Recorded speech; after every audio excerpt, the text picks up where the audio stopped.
The Butt Kicker Gamer 2. What you see and what you hear is what you feel. Butt Kicker. The future is feeling.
Time to head to a new track for the drivers of the Precision Racing League GT3 Fixed series as we get ready to get underway with Tuesday night GT3 action. Hello everyone and welcome to the infamous Oschersleben and what is bound to be a race full of attrition and carnage. My name is Arjuna Kankipati, delighted to be back for some PRL action alongside the one and only Joey Tebben. And Joey, one of two new tracks that drivers are having to contend with in this 2022 Season 4 campaign. This is one where there's lots of unknowns and plenty of worries about how this race will start. There's always quite a bit of jitters when you go off to a new track, especially when the new track is as tight and twisty as Oschersleben is. But personally, as Joey Oschersleben, I am very excited to join us here at Oschersleben for the first time. The GT4 race a couple weeks ago in the PRL was very, very good. The GT3s are going to be even more chaotic. We go off to two more F1-style tracks, potentially more suited to GT3 machinery in the next 2 weeks, and then we go back to a little bit of craziness at Redskogen to finish off the season. Another tight and twisty new track. I got a week off from the puns, but I'm thrown right back into it. What a fun schedule it is, and of course don't forget that this series as well as the GT3 Sprint Series follow iRacing official competitions, so drivers get some opportunities throughout the regular iRacing week to get some practice underneath their belts. That's the look at the schedule, but of course let's grab a look at the Fixed Series standings, where of course it still is close, with Michael Terrafino and the BMW for Team Beef in front of the hardpoint by Delta Sport. Audi for Floyd Kerr, excuse me, switched to the Porsche a couple of rounds ago for Floyd Kerr, Andre Benatti, Andres Espinosa, and now Carl Strijkaar's down in fifth with Silva and Saad tied on 111 points. It's a very close championship, and in this Fixed series, the reality is from round to round, there's not so much of a dependence on the manufacturer, Joey, as a dependence on having a decent setup underneath you. And that switch to the Porsche is actually the very reason why Floyd Kerr isn't in the championship lead. I was looking at the championship spreadsheet a little bit earlier, and I was kind of confused. I was like, Floyd Kerr has finished better in more rounds than Terrafino. He should theoretically have more points, but no, he took a 20-point penalty a couple of weeks ago because he switched cars mid-season. He has scored more points over the course of the season than Michael Terrafino, but because he took that 20-point penalty, he's 18 points behind in the championship, and that's what makes the difference between the top two. Let's not forget that there's a drop round already factored in for Michael Terrafino, the 1 point he had in round 3. Floyd Kerr had the VR failure in round 2. That is provisionally, it's not counted as his drop score, but it is the equivalent to his drop score when we think about the championship picture. Look then at your team standings. It's Team Beef that's now leading by almost 40 points from WeRace Esports, SRT Esports Black in third, with the Keeping It Real Esports crew just 3 points in front of Vulture Motorsports in that battle for the top 5. But then a big separation between them and the rest of the field. Yeah, everybody down there it's a selection of single-car teams, mostly. Matt Scherf for Team Frida Sport, he's scoring points all on his own there. HPDS Academy, that's Floyd Kerr scoring points all on his own. So that's just basically everybody picking up the pieces in the latter half of the top 10. But up top, that battle's still not over. There might be 39 points between Team Beef and WeRace Esports, and also SRT Esport Black, but we've seen how quickly the tides can change this season. 39 points is not a lot in the team's championship battle. No, it really is not, but as time winds down, it starts to become increasingly bigger in terms of the margin that you start to build. Qualifying underway, but before we start to look at more action and the cars on the track, we thank those that make this possible, starting with the virtual competition organization. Whether it is blurring the lines between virtual and reality with the VCO Pro Sim series or bringing IMSA into the virtual world, VCO has it all and is delighted to always partner up with the VCO community to broadcast its fantastic racing leagues. Follow twitch.tv/VCO Esports. Advanced Sim Racing is owned and operated by passionate sim racers. They design and build the sturdiest and most durable aluminium profile racing simulation cockpits available in the market today. All Precision Racing League members also get a 5% discount on ASR products using the Precision5 coupon code. Racebox offers mid and high-end button boxes for the sim racing enthusiast, from the casual gamer up to the most meticulous sim racing driver. Competitively priced and carefully handcrafted, our button boxes are an enjoyable addition to any sim racing setup. Visit raceboxsimracing.com and get a 5% discount code using Precision5. RaceLab helps to improve your driving skills. With modern overlays, race statistics, and native VR integration, you can get the best out of iRacing. Start using it now for free at racelab.app. ButtKicker products add incredible immersion and realism to every game. Feel every nuance and truly put yourself in the driver's seat. Ready to compete against the financial market, supporting over 60,000 users across the globe, NinjaTrader provides award-winning trading software and brokerage services. NinjaTrader is always free to use for advanced charting, backtesting, and trade simulation. Visit ninjatrader.com to get started with a risk-free trading simulator and start tracking your performance. I feel like we say this every week, but Joey, qualifying is going to be important here, not just to stay out of trouble, because passing is going to be oh so difficult. Yeah, we've been at kind of a sequence of tracks where it's been difficult to pass. It all started a couple of weeks ago at Laguna Seca, then we went to Snetterton, then we went to Barcelona, and now we find ourselves at Oschersleben. All 3 tracks are very difficult to pass at. This track is far more punishing than Barcelona last week, though. There is not a lot of asphalt runoff. There are high-speed corners with grass right on the exit with slippery curbs that are ready to bite. We've seen a couple drivers get bit by that already. The BMW of Aero Urexoy there clipping a very, very difficult patch of gravel on the exit of one of the final corners. There's almost no margin for error here. The track is already narrow enough, but there's very little runoff. And again, just trying to extend the track as much as possible. Urexoy to the line, a marginal improvement, but we'll see him stay in third, albeit at least separate himself from Eric Kluk, who was tied on times, were the 13 and the 709. Kerr in 5th position. I was waiting to see where Terrafino would find himself, and I think the Team Beef BMW might be done in qualifying, because that's 3 laps done. He resets to pit lane.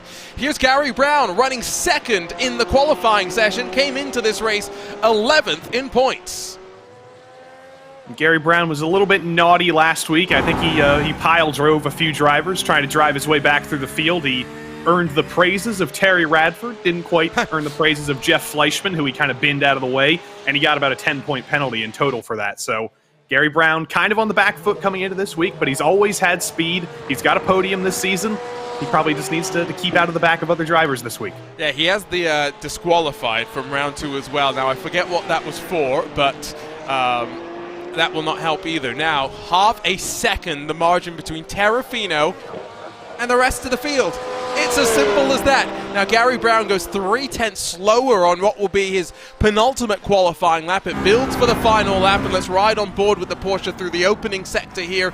Running out wide, trying to cut it back in, and then slowly roll onto the power as he wind out of turn 2, the hotel complex, and into turn 3, onto the brakes, down to second gear, and you can see just how tentative Brown is trying to be, because yes, you can push yourself out wide, but too far onto the grass, and that's qualifying done and dusted. Fast turn 4 that leads into a second sect of left-hand sweepers, and then come in onto the brakes as Eric Luke will find his way up to second, still 3/10 off the pace of pole. Out of turn 7 and winding into a fast and fearsome chicane. Watch the curves on both sides. It's about commitment as you work through McDonald's and onto the back straightaway. A long run and potentially a passing opportunity, but it will really be down to the mistakes made by drivers. Watch from the left side of the car as in through 11 and 12, Gary Brown works for his final attempt in qualifying. Just 2 corners to go, both of them right-handers, but increasingly tight. The first one sets you up, and you'll see pit exit off to the left-hand side, something that drivers will be thinking about. But as Gary Brown unwinds the steering and rolls onto the power for the final time in qualifying, where will he go? Kerr in front of Rexoy. No improvement for Brown in the Porsche. It will be Terrafino and Luke provisionally on the front row of the grid.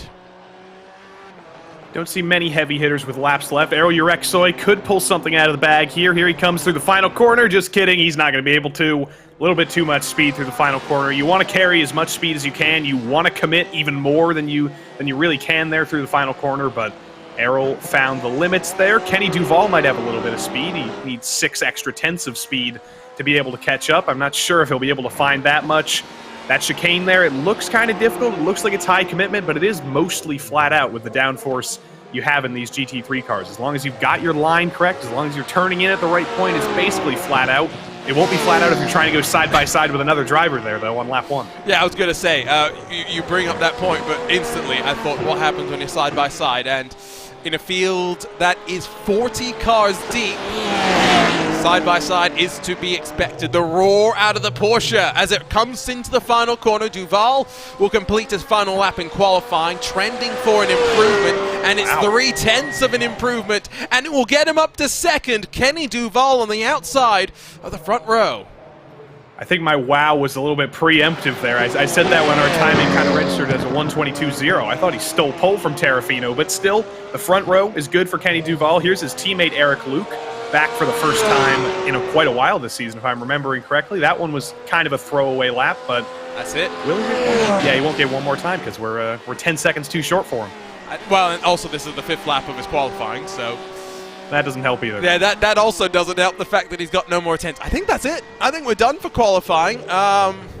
3 cars not rolling onto track: Rasmussen, Espinoza, and Rodriguez. But Michael Terrafino with a statement of a lap in a season, both in iRacing competition and here in the PRL as well, when the Porsche is dominant. A statement made in qualifying for the BMW.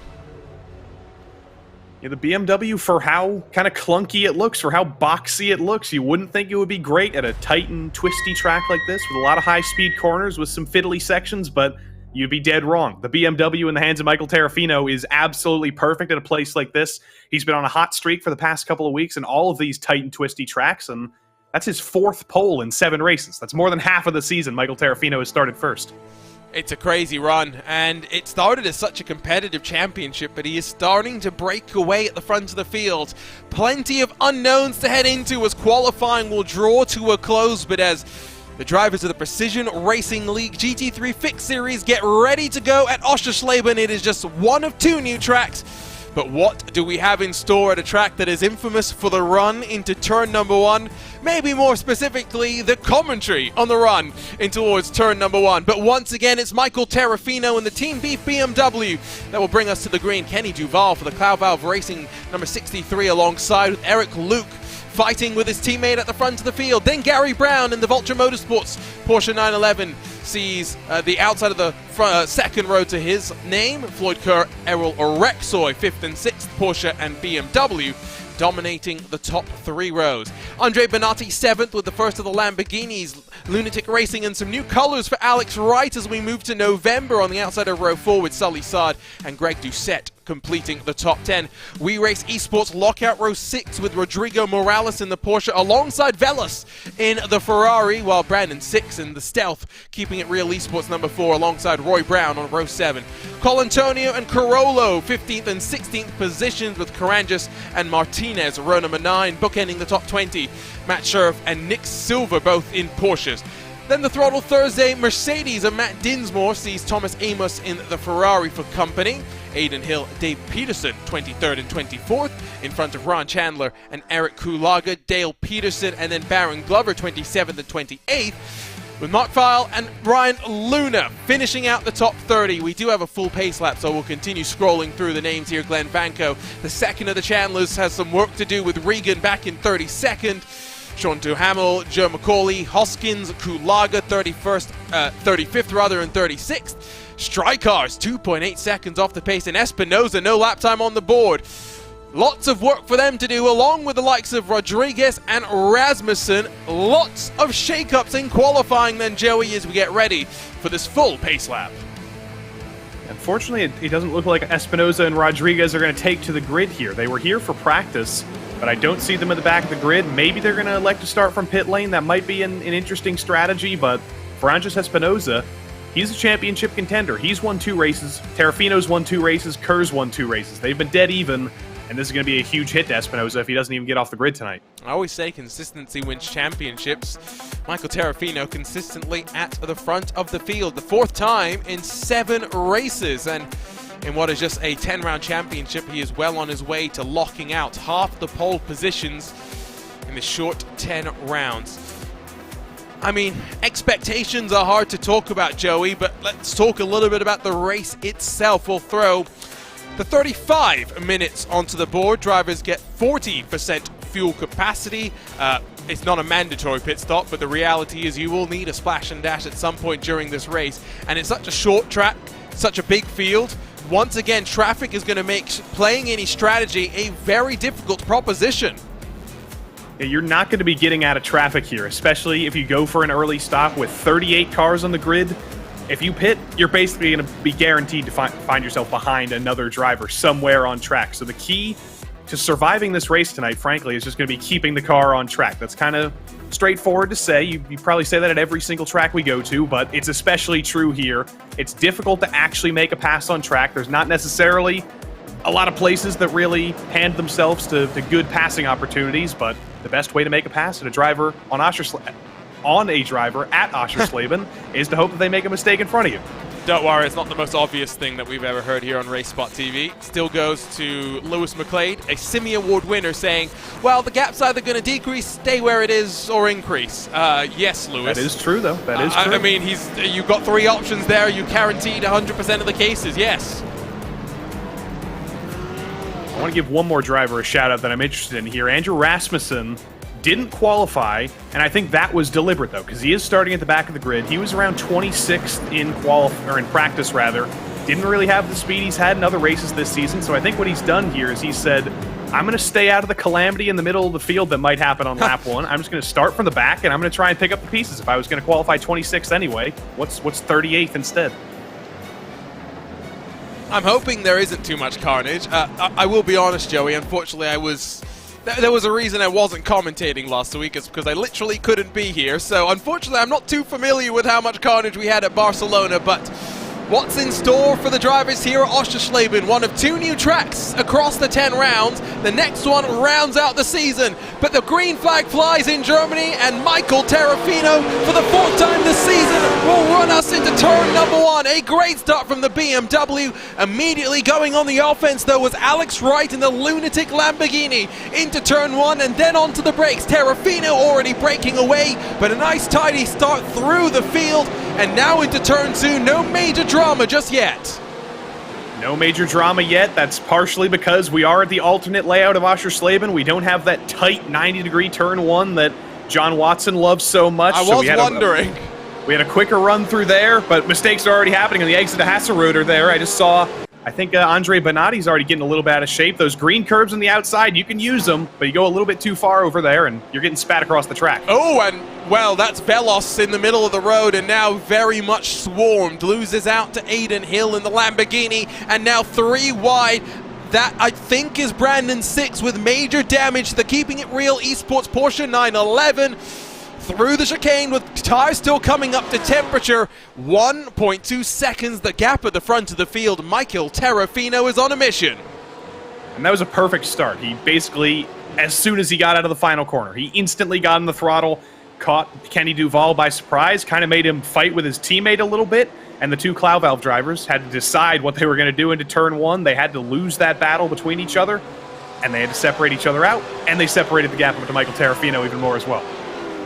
So now across the line with lap 1 in the books. Let's see how much passing there is going to be here, or if we're going to just settle into a rhythm. On board with Errol Urexoy, as just for your note, Brandon 6 still trying to nurse his car back to pit lane. He has got significant damage. Great view on board with this BMW M4 GT3.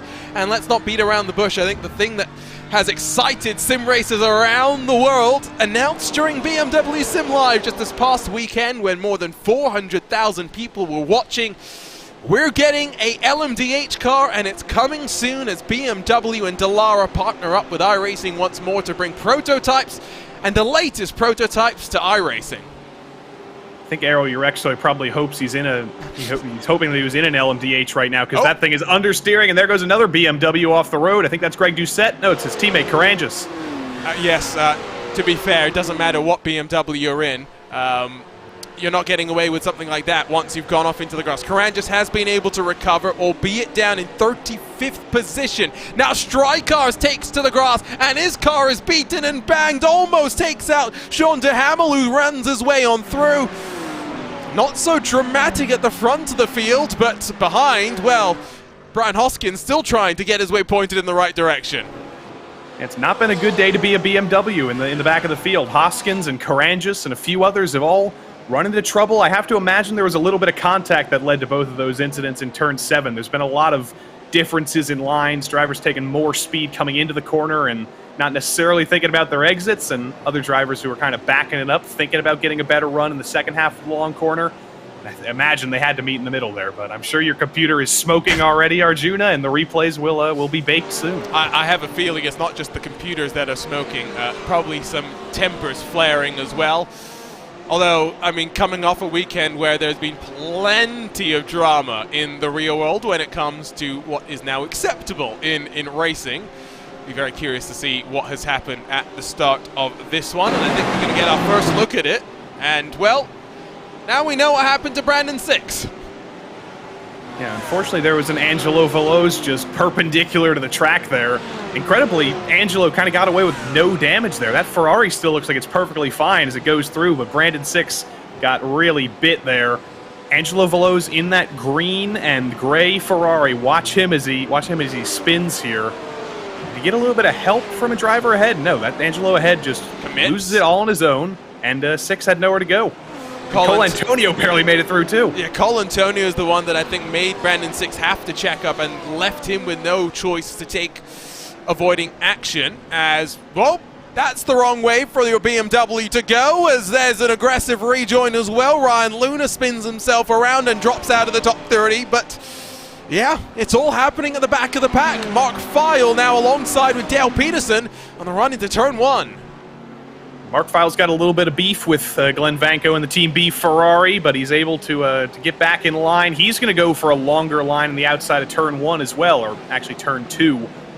It's a weird corner, turn 1, or turn 2. It's very, very long. It's almost exactly the same as turn 7. Like I said, you can take more speed on the entry, but that's really going to compromise you on the exit, and you saw how that did compromise Mark File. He tried to go around the outside. You can't do that at a completely flat corner like that, unfortunately. So I think this may explain a little bit more. No, this I think is afterwards. Oh, my days. I think that's Angelo once again that's gone around in his Ferrari. Yeah, it's not been a good day at Oschersleben for Angelo. I think he's already parked it. This is Carangas. He's already completely out of shape before the corner even begins there. Down at turn 7, I think. There's got to be something broken on that car because he was loose before he even turned in. I think he just lost the rear end early. We'll see if we can spool it back and see. I just think he overcommits. Just see, ride and watch right here from this camera angle. And does he clip the grass? Well, he's definitely trying to maximize the end.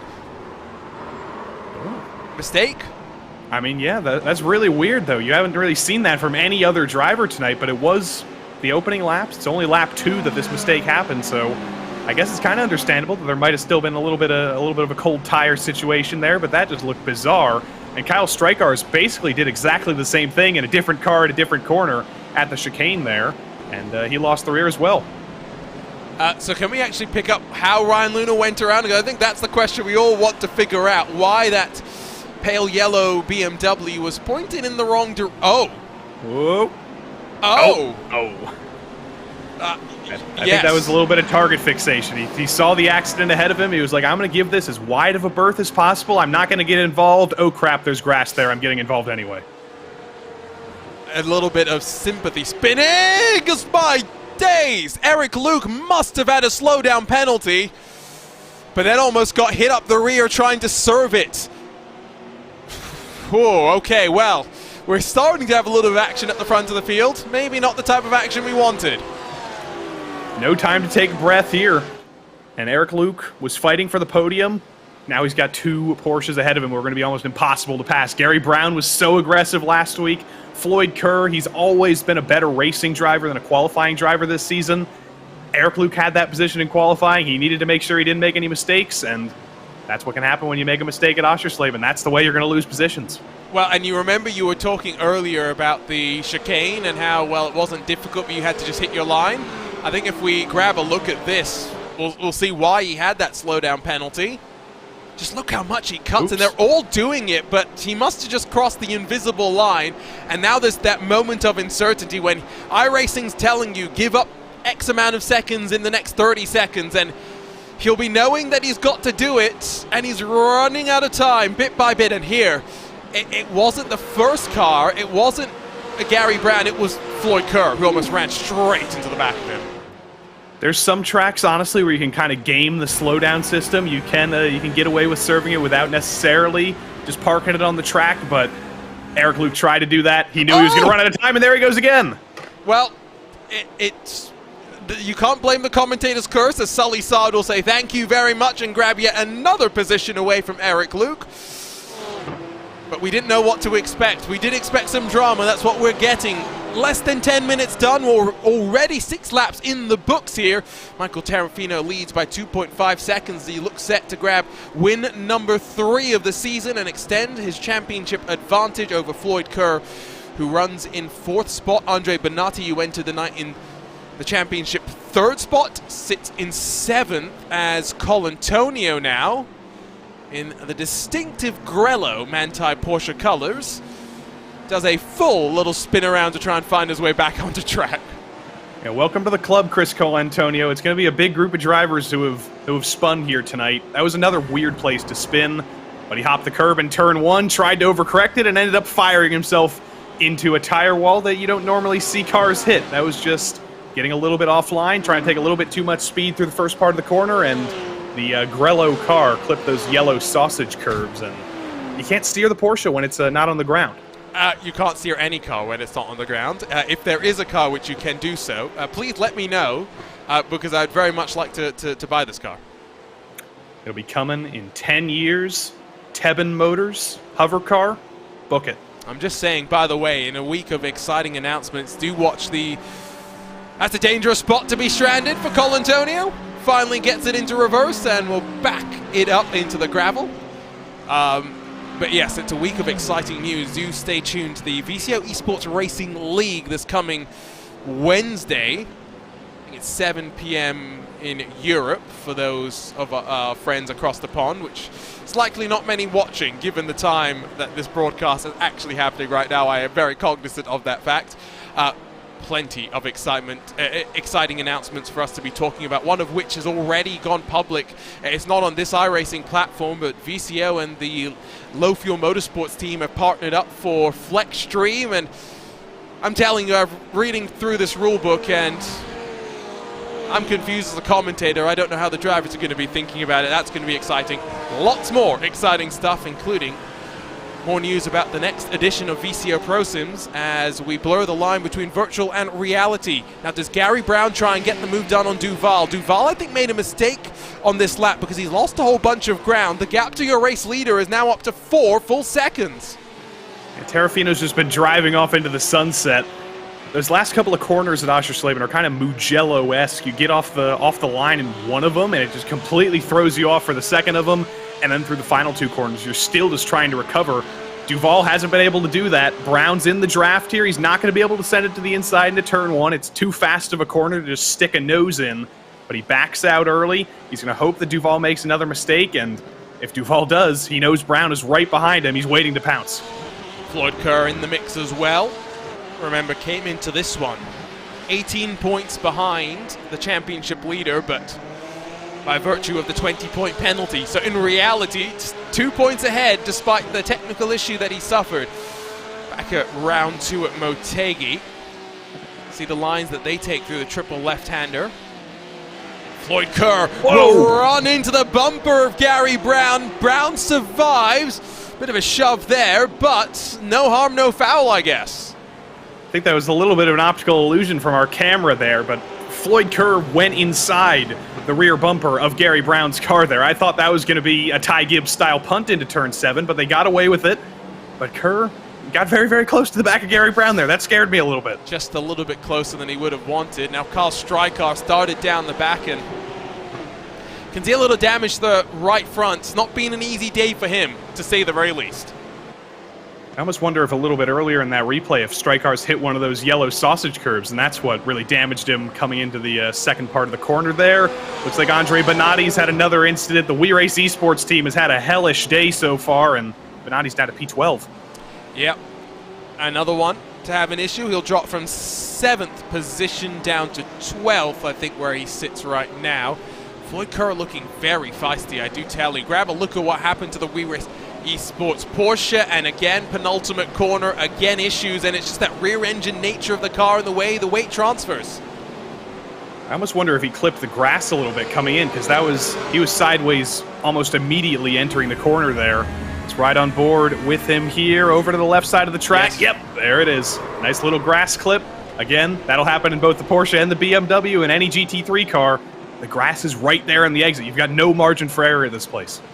Through the far chicane they go with now almost 15 minutes in this race complete. Terrafino, bye-bye. 4.5 seconds clear of the field. We did wonder what Floyd Kerr will be able to do when he switched over to this Porsche. He had found a decent chunk of speed in that Audi, but the Porsche very much in flavor, as we've seen even in the IMSA Esports Michelin Global Championship, where the Apex Racing team have won 2 in a row out of the 2 races we've had so far. 1 and 2 last time out as well. Kerr straight into the draft, and a second of separation between Duval and Brown. I get the sense the hardpoint by Delta Sport Academy car has got the urge to move his way forward. A look to the inside, but it's not enough. He'll try and set it up through turn 2. You basically need to be completely side by side with the car ahead if you even want to think about making a move into turn 1. Kerr didn't have the momentum that he needed. He tried to switch it back in turn 2, but that was perfect defense by Gary Brown there. This is the first legitimate pit stop I think we're seeing here. I don't think that's Kalaga pitting with damage or anything. With 20 minutes to go, some of the drivers at the back might be thinking, let's get out of the train. Let's do an undercut because we won't get stuck in traffic. It was meant to be an attempted undercut. However, tricky pit entry. Oh, yes, you already see where this one is going, Joey. Oh, no. Oh, no. He Grosjean'd it. To be fair, Grosjean did hit a little bit faster and a little bit harder. Grosjean activated the airbags, didn't he?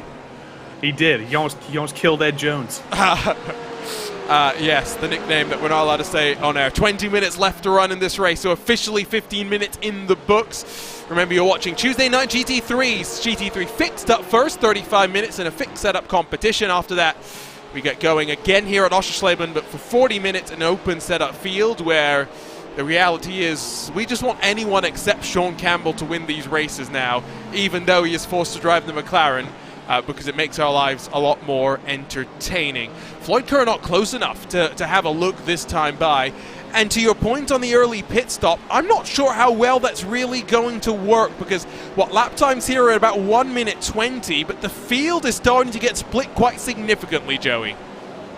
And Floyd Kerr just split himself quite significantly from Gary Brown because he overextended turn 1 a little bit, but like I mentioned at the head of the broadcast, there's no openings on track. But our anecdotes are going to get interrupted by spins every single time. That's guaranteed to happen because Cloud Valve Racing, they're having quite a spin fest back there.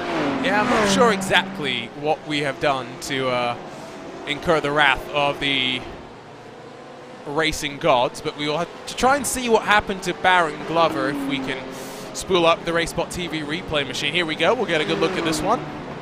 The Audi out of the final corner, already unsettled, maybe from that curve on the inside. Oh, that is a nasty hit into the wall.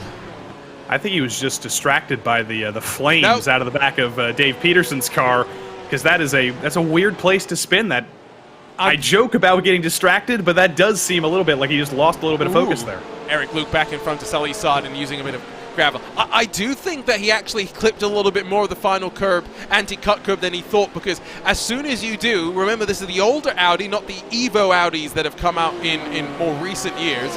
It's got a tendency to pogo a little bit more. I don't know, I think that was just maybe a bit more curb usage than you really would have wanted to see. Check in then with Luke on his recovery back up through the field. You can see those movers and shakers. He's stymied the bleeding, so it's only -4, but time winding down. What can he do this point forward? Karan just -10, Colantonio -15. That is where the big losers are, although Velos and 6 -25 apiece. Showing that sometimes in these fast, frenetic races, you can never have it your own way. You can't have it your own way. You've just got to keep it on track, frankly, for the entirety of the 35 minutes. And those drivers who we talked about who have lost all those positions, those have been the drivers who have been unable to do so. There's a little bit more rallycross there from the Mercedes of Chandler. Turn 1, it sucks you out there. Every single corner on this track does. You want to commit just that little bit more, but you can't. There is a limit to how much speed you can take into every single one of these corners. Eventually, you just have to stop trying to take a little bit too much speed, but that's a hard thing to do when you're a racing driver. You always want to go a little bit faster. RaceSpotTV replay machines misses nothing. 5 seconds at the front of the field then, with Terrafino leading in his BMW from a trio of Porsches, Duval, Brown, and Kerr, who split themselves away from Errol Orexoy, who's still being hunted down by the best of the Lamborghinis. Alex Wright in the rather fetching double 3, runs in 6th spot. Pit stops starting to become a thing more and more frequently. Here's Gary Brown in the 313 Team Beef Porsche, who rolls into his stall and finds his spot. It's Roy Brown, which is confusing because there's 2 Browns and they're both driving Porsches and they're both unrelated. And also, I don't know where Roy Brown's Team Beef livery has gone this week. So that he's been missing it for a while. At least when I've been around. It was here last week. So maybe it's just my fault, is what you're saying. Maybe Roy Brown just likes Hugo more. True, to be fair. I mean, I would like Hugo more. Everyone should like Hugo more. Andrew Rasmussen, now that is a slow Audi, had worked his way back up into the top 20. I think things may have just come unstuck. Let's find out. Replay machine will see something out of turn 1 and 2. Just trying to be a bit too optimistic, I think, and runs himself out into the grass. That's what everybody's been doing here. It's a new track. All these guys have been practicing for quite a while, but there's still a couple of jitters. Everybody's still trying to find the limits. Rasmussen did indeed find the limits there. He almost got it slowed down, but the second he just put 2 tires in the grass, it just took him out there. He couldn't rejoin with the centrifugal force of that corner. He's still 22nd, though. And remember, he started 38th, and other than that, he stayed out of trouble, so he's 16 spots up. Ooh, look at Joey with the big words, centrifugal force. I didn't know if it was centrifugal or centripetal, but to be fair, neither do I. If my professor in physics, when I did engineering for a year, is listening, I'm very, very sorry, Mr. Dave Nero. We're going to have to find his email. Dr. Dave Nero. Yeah, we're going to have to find his email. Peterson. Ooh, McLaren time. We haven't seen much of this car, but I'm always happy to see flames out the back. 35 hits the stall, nice and tidy. There's no one sitting above, but that would be a nice spot to watch a pit stop from. See if we can get you there, Arjuna, in a couple years. Have a nice pretzel and a bratwurst. I'm not complaining. I might be going to Germany in December for sim racing related activities, and then back to Germany for sure in February for the Esports Racing World Cup. That's going to be a lot of fun. I get to see the great thing about being on RaceSpotTV, Joey, but also being on VCO Esports is I'm incentivized to talk about things I already want to talk about. As takers the pit lane, Kenny Duval will blink from second and run his way to the lane with 14 minutes left to play. This is a very difficult pit lane. I think there's more corners in the Oschersleben pit lane than there are at Rudskogen in a couple weeks from now. But Kenny Duval's nailed it. A few other drivers have had struggles with it. I think we saw, I think Eric Calago was the Lamborghini that barreled into the barrier. But Kenny Duval's done a good job here, and Rasmussen's in trouble again. Yeah, and Rasmussen's back in pit lane. Doesn't get much worse than that. We'll see what happened. It was a great recovery drive while it lasted. But I get a sense that the second incident was far less kind and oof. Yeah. Bonk and yes, dead car. Dead car indeed. That's I think the fastest part of the track, and when you're out of control like that, the car's not slowing down, and yeah, that's a dead car. Rasmussen's shown so much promise this season. It's been kind of up and down. Last week was a big up again. This week's a big down again. But hopefully at Coda next week his luck turns around again. Well, just remember as well that the Audi is known notoriously for being difficult for amateur drivers, but very capable in the hands of the pros, just requiring the best to get out of it. So Duval's got some clean air, important for the 63 on the bottom of your screen as we watch Floyd Kerr. Now, does he come down to pit lane? No, he will not. Neither does Michael Terrafino.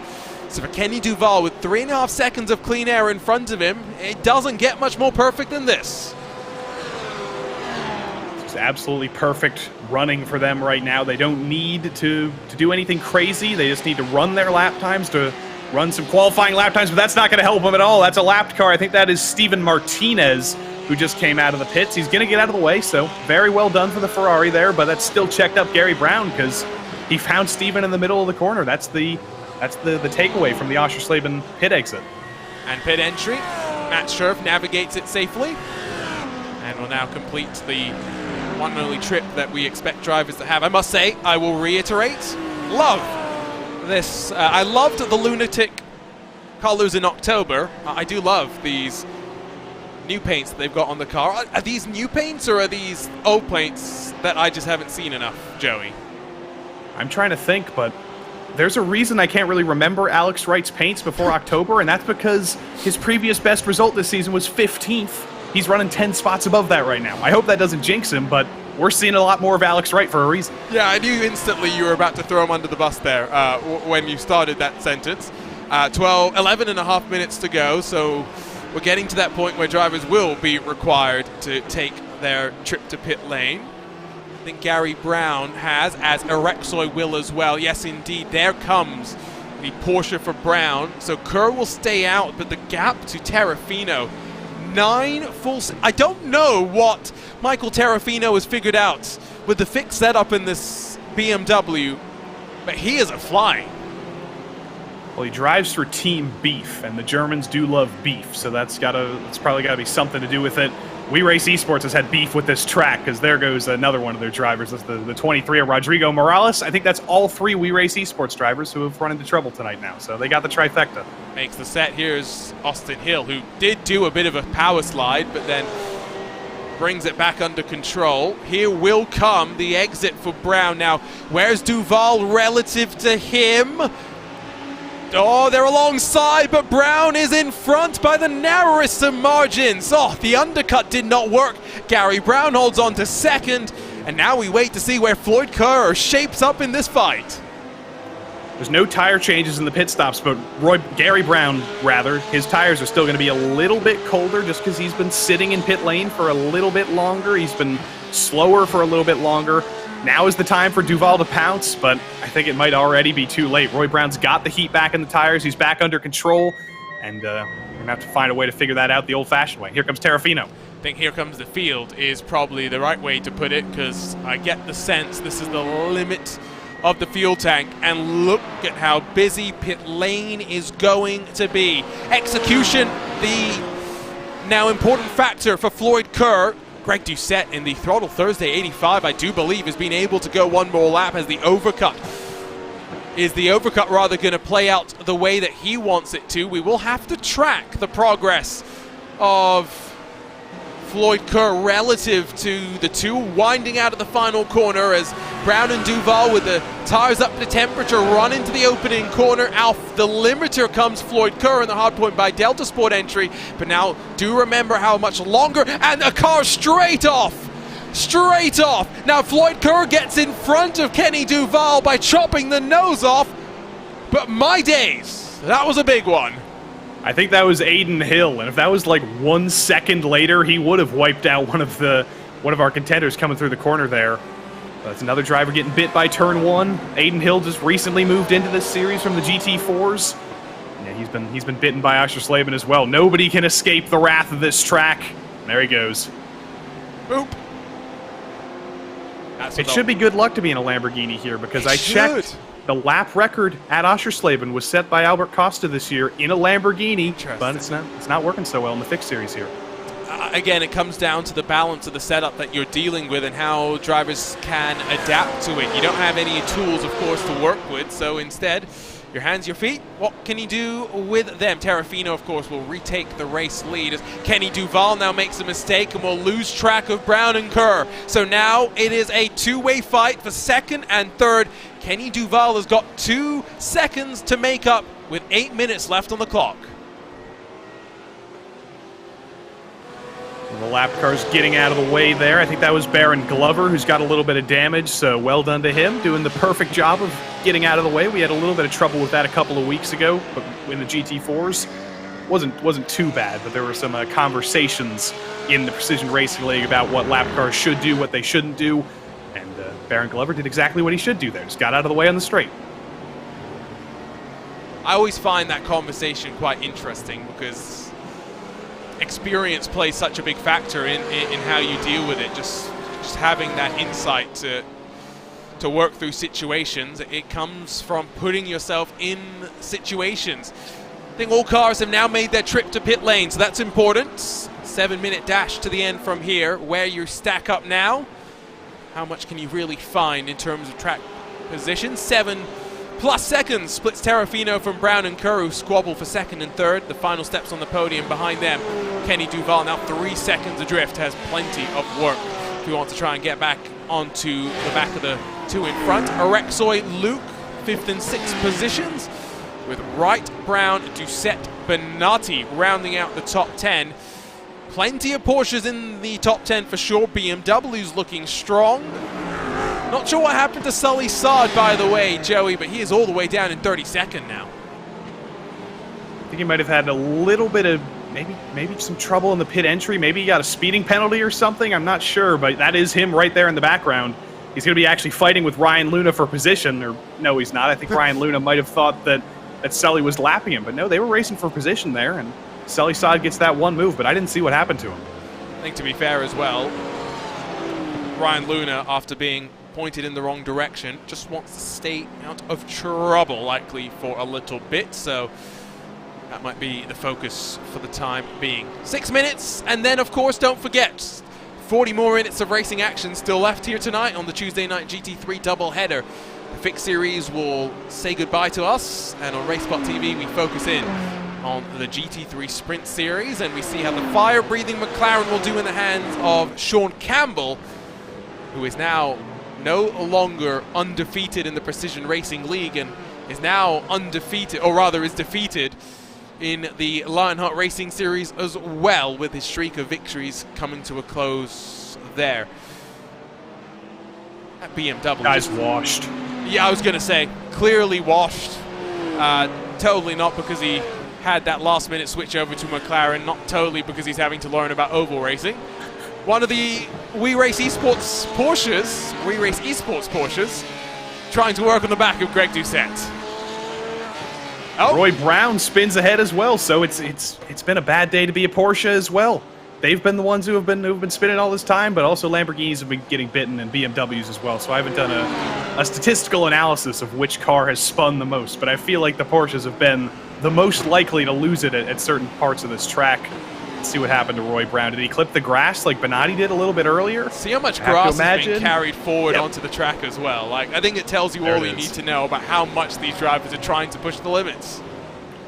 Yeah, that's not a curb over there. That is literally just some grass that's been squashed up into wasabi on the outside of the corner. So many drivers have spun doing that.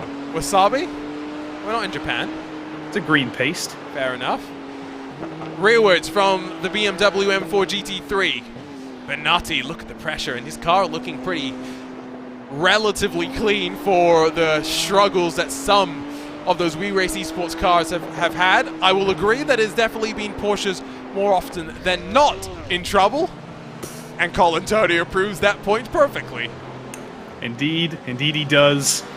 I think Cole Antonio is probably one of the drivers who's added up the most individual instances, but that is another way to get out of control of turn one. That looked like his throttle stuck a little bit. He took way too much speed. Well, and that's a way for you to get past as well in the battle for this spot, and it was committed into the right-hand sweeper, and nice and tidy for Bonatti to make his way forward.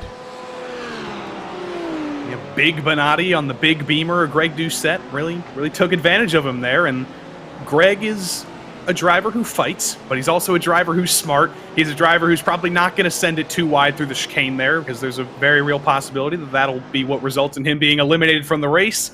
So very smart of him to back out of that and just go for a P9 instead. Here's the look on board with the one leading the battle of the Chandlers. Ryan Chandler runs in 20th, even after his Mercedes off-track adventures. Regan down in 24th.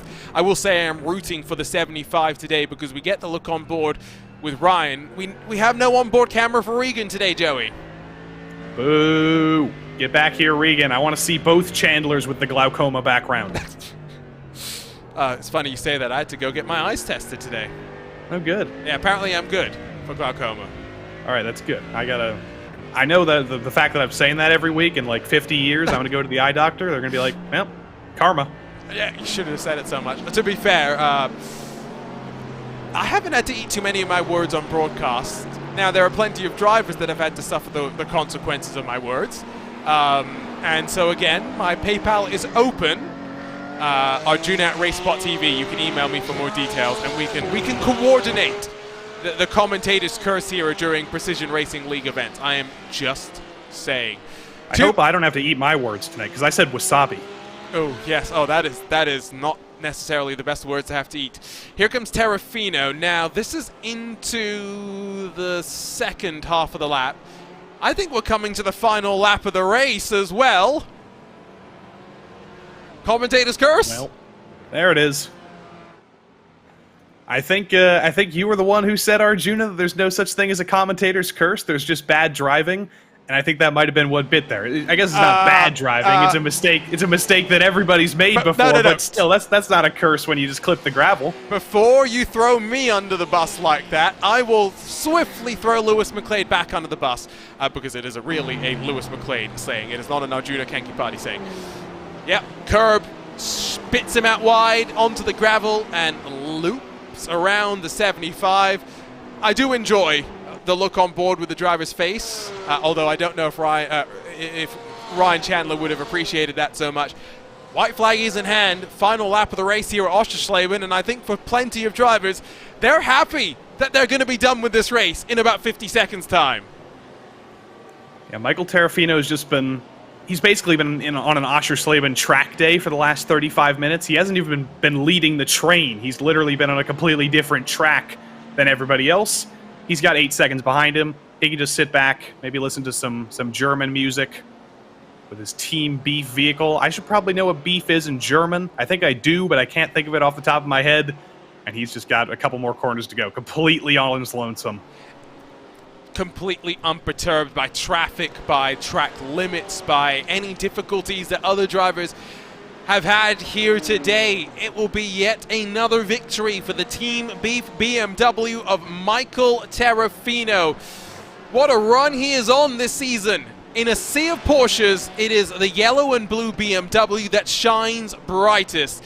4 poles in 7 races, and now 3 wins in 7 races. Michael Terrafino will come to the line to win the very first GT3 Fixed race at Oschersleben by a margin of almost 9 full seconds. The championship is not yet done and dusted, but with 3 races left to go, Michael Terrafino is making a statement. Gary Brown, Floyd Kerr round out the podium, with Duval, Luke, Erexoy, the top 6. An exciting one to say the very least, Joey, but attrition definitely played its part. It definitely did, but Floyd Kerr did exactly, I think, what he needed to do this week. He knew he didn't have the pace to win necessarily. He qualified down in 6th, but when you're going to fight for a championship with Michael Terrafino, who's probably had the most overall pace of anybody this season, you got to minimize your losses. He did exactly that, and he made up 3 spots over the course of tonight. I get the sense that Jeff Carollo has maybe taken some damage because that Lamborghini does not look healthy. See if we can pick this one up then before we grab a look at your race results. So it's out of the final corner. Oh, yeah, not how you want to finish the race. Last corner of the last lap. That's the worst possible time to do that. Looks like he only lost about 2 spots there, though, so not too big of a hurt, but he's probably going to be embarrassed, and he's probably going to be cursing you for bringing that one up. Again, RaceSpotTV misses nothing. We have the replay tape spooled for years to come. Let's grab a look, though, at those race results after the 25 laps of racing. It is a 3rd win on the season for Michael Terrafino in his Team Beef BMW in front of 4 Porsches. Gary Brown, Floyd Kerr, Kenny Duval, and Eric Luke rounding out the top 5. Erexoy, Wright, Benatti, Doucette, and Brown, the top 10. Some great fighting from some of the drivers, although not much passing. Martinez, Silva, and Carollo 11th, 12th, and 13th, with Morales and Scherf rounding out the top 15. And Thomas Amos, Dave Peterson, Eric Kulaga, Mark Field, Dale Peterson round out the top 20, while 6 more cars finished on the leading lap. Karanjas, Vanko, Chandler, Macaulay, Kulaga, and Dinsmore, while Chris Colantonio had not 1, not 2, but a handful of spills. He finished this one, the first car 1 lap down. In front, though, of Brian Hoskins, Sean Duhamel, and Sully Saad. We'll scroll through the rest of the names. Just 8 more left to show. Fastest lap went to Michael Terrafino as well. It was a great performance in that BMW, Joey. And I believe I said last week that he won his 3rd race of the season 1 race too early. So I think that was basically given to us. That was predicting the gifted future to him. Exactly, and he is here. Space Cat is Michael Terrafino for any PRL Discord insiders, and I think we'll get to talk to him first, Arjuna. Yeah, I tell you what, let's not dilly-dally around. Of course, with 40 more minutes of racing left to go, I'll leave Joey Tebben with your race winner for the 3rd time this season, Michael Terrafino, standing by in victory lane. Well, Mr. Terrafino, for Team Beef, seemed like you had a pretty easy day out there. 10 seconds over the field. How was it? Not too bad. I actually really enjoy this track. I think GT3 cars might be a little too fast for it, but it's a really fun track. I think a lot of drivers in the field tonight might agree with you, but what has made this place so difficult? We saw a lot of drivers who are making mistakes in basically every single corner on the track, but you kept it under control. You had everything under control. What made the difference? Patience for the corners that are like stacked together. A lot of people want to overdrive and go too deep, and that messes you up for the second half of the section. So your old buddy Floyd Kerr finished 3rd tonight. He's your championship rival. You're going to extend that gap a little bit more. With 3 races to go, Coda, Suzuka, and Rudskogen, how are you feeling championship-wise? Pretty good. I like Suzuka. I'm one of the very few, I think, that actually like Coda. And RaceSpotTV, I've never been there before, so that'll be a learning experience, but 2 F1 tracks I like a lot. I did go on Google Translate a little bit earlier, and I determined that Team Beef in German is Team Rindfleisch. So congratulations on your win, and give our good wishes to Team Rindfleisch in German. Will do, thanks. That was Michael Terrafino, your victor tonight, and right as quickly as we're done with him, we've got our 2nd place driver, Gary Brown. 2nd podium of the season, Gary. Another difficult night. Yeah, that's a tricky track. That was a lot of fun, though. This is my first week ever driving this track, and I enjoyed it immensely. Yeah, it was good stuff. What was the biggest learning curve? Because I've I want to ask every driver we get to talk to about this, because when I first drove Oschersleben, I had a lot of trouble getting to grips with this place, because it just seems like it's constantly long corners and constantly spitting you out into the grass. But how did you get onto this track? If anybody says that the biggest learning curve is not that pit exit, then they're lying. That's true. But, you can't undersell that. No. But on the track wise, that last set of S's is pretty tricky. And then that like triple left turn before the carousel there, I don't remember the names of them, but yeah, those are pretty tricky, but a lot of fun. Passing here, I mean, I'm sure Floyd Kerr was behind me, probably said lots of words that you don't want to hear on a broadcast because he just couldn't get around, and it's tough to pass, just real tough. I hope Floyd does come talk to us, because I want to hear those words he was saying when he was behind you. But 3 more weeks to go as well. I asked Michael about this. Which of the 3 tracks coming up is going to suit you the best? I don't even know what we got coming up, to be honest. I gotta look and see what Coda, Suzuka, and Rudskogen. Oh yeah. So the reality is, I haven't really raced much of any of them. I guess Coda is probably my favorite one of those 3. I haven't done the Rudskogen one yet, and so I think Coda is probably one of my favorite of those 3. I like that one. It's kind of a swoopy track. It's fun in the Porsche, so it'll be a good time again. A little easier to pass though, so it's going to be a tougher to hold position for sure.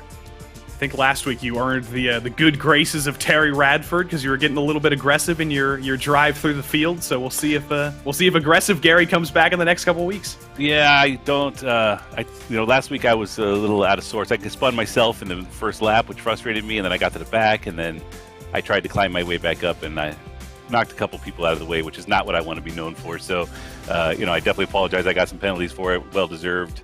And yeah, hopefully I can have some clean racing for the rest of the season. You redeemed yourself tonight, though. Congrats again on second, and we'll see you next week. We will indeed see Gary Brown next week, taken out from us before we could hear his final words. But that was Oschersleben for you in the GT3 Fixed series at the very least. But do not fret. It is not over. There is more GT3 action at Oschersleben coming up in a matter of moments. We've got the GT3 Fixed series coming up, or GT3 Sprint series coming up, Arjuna.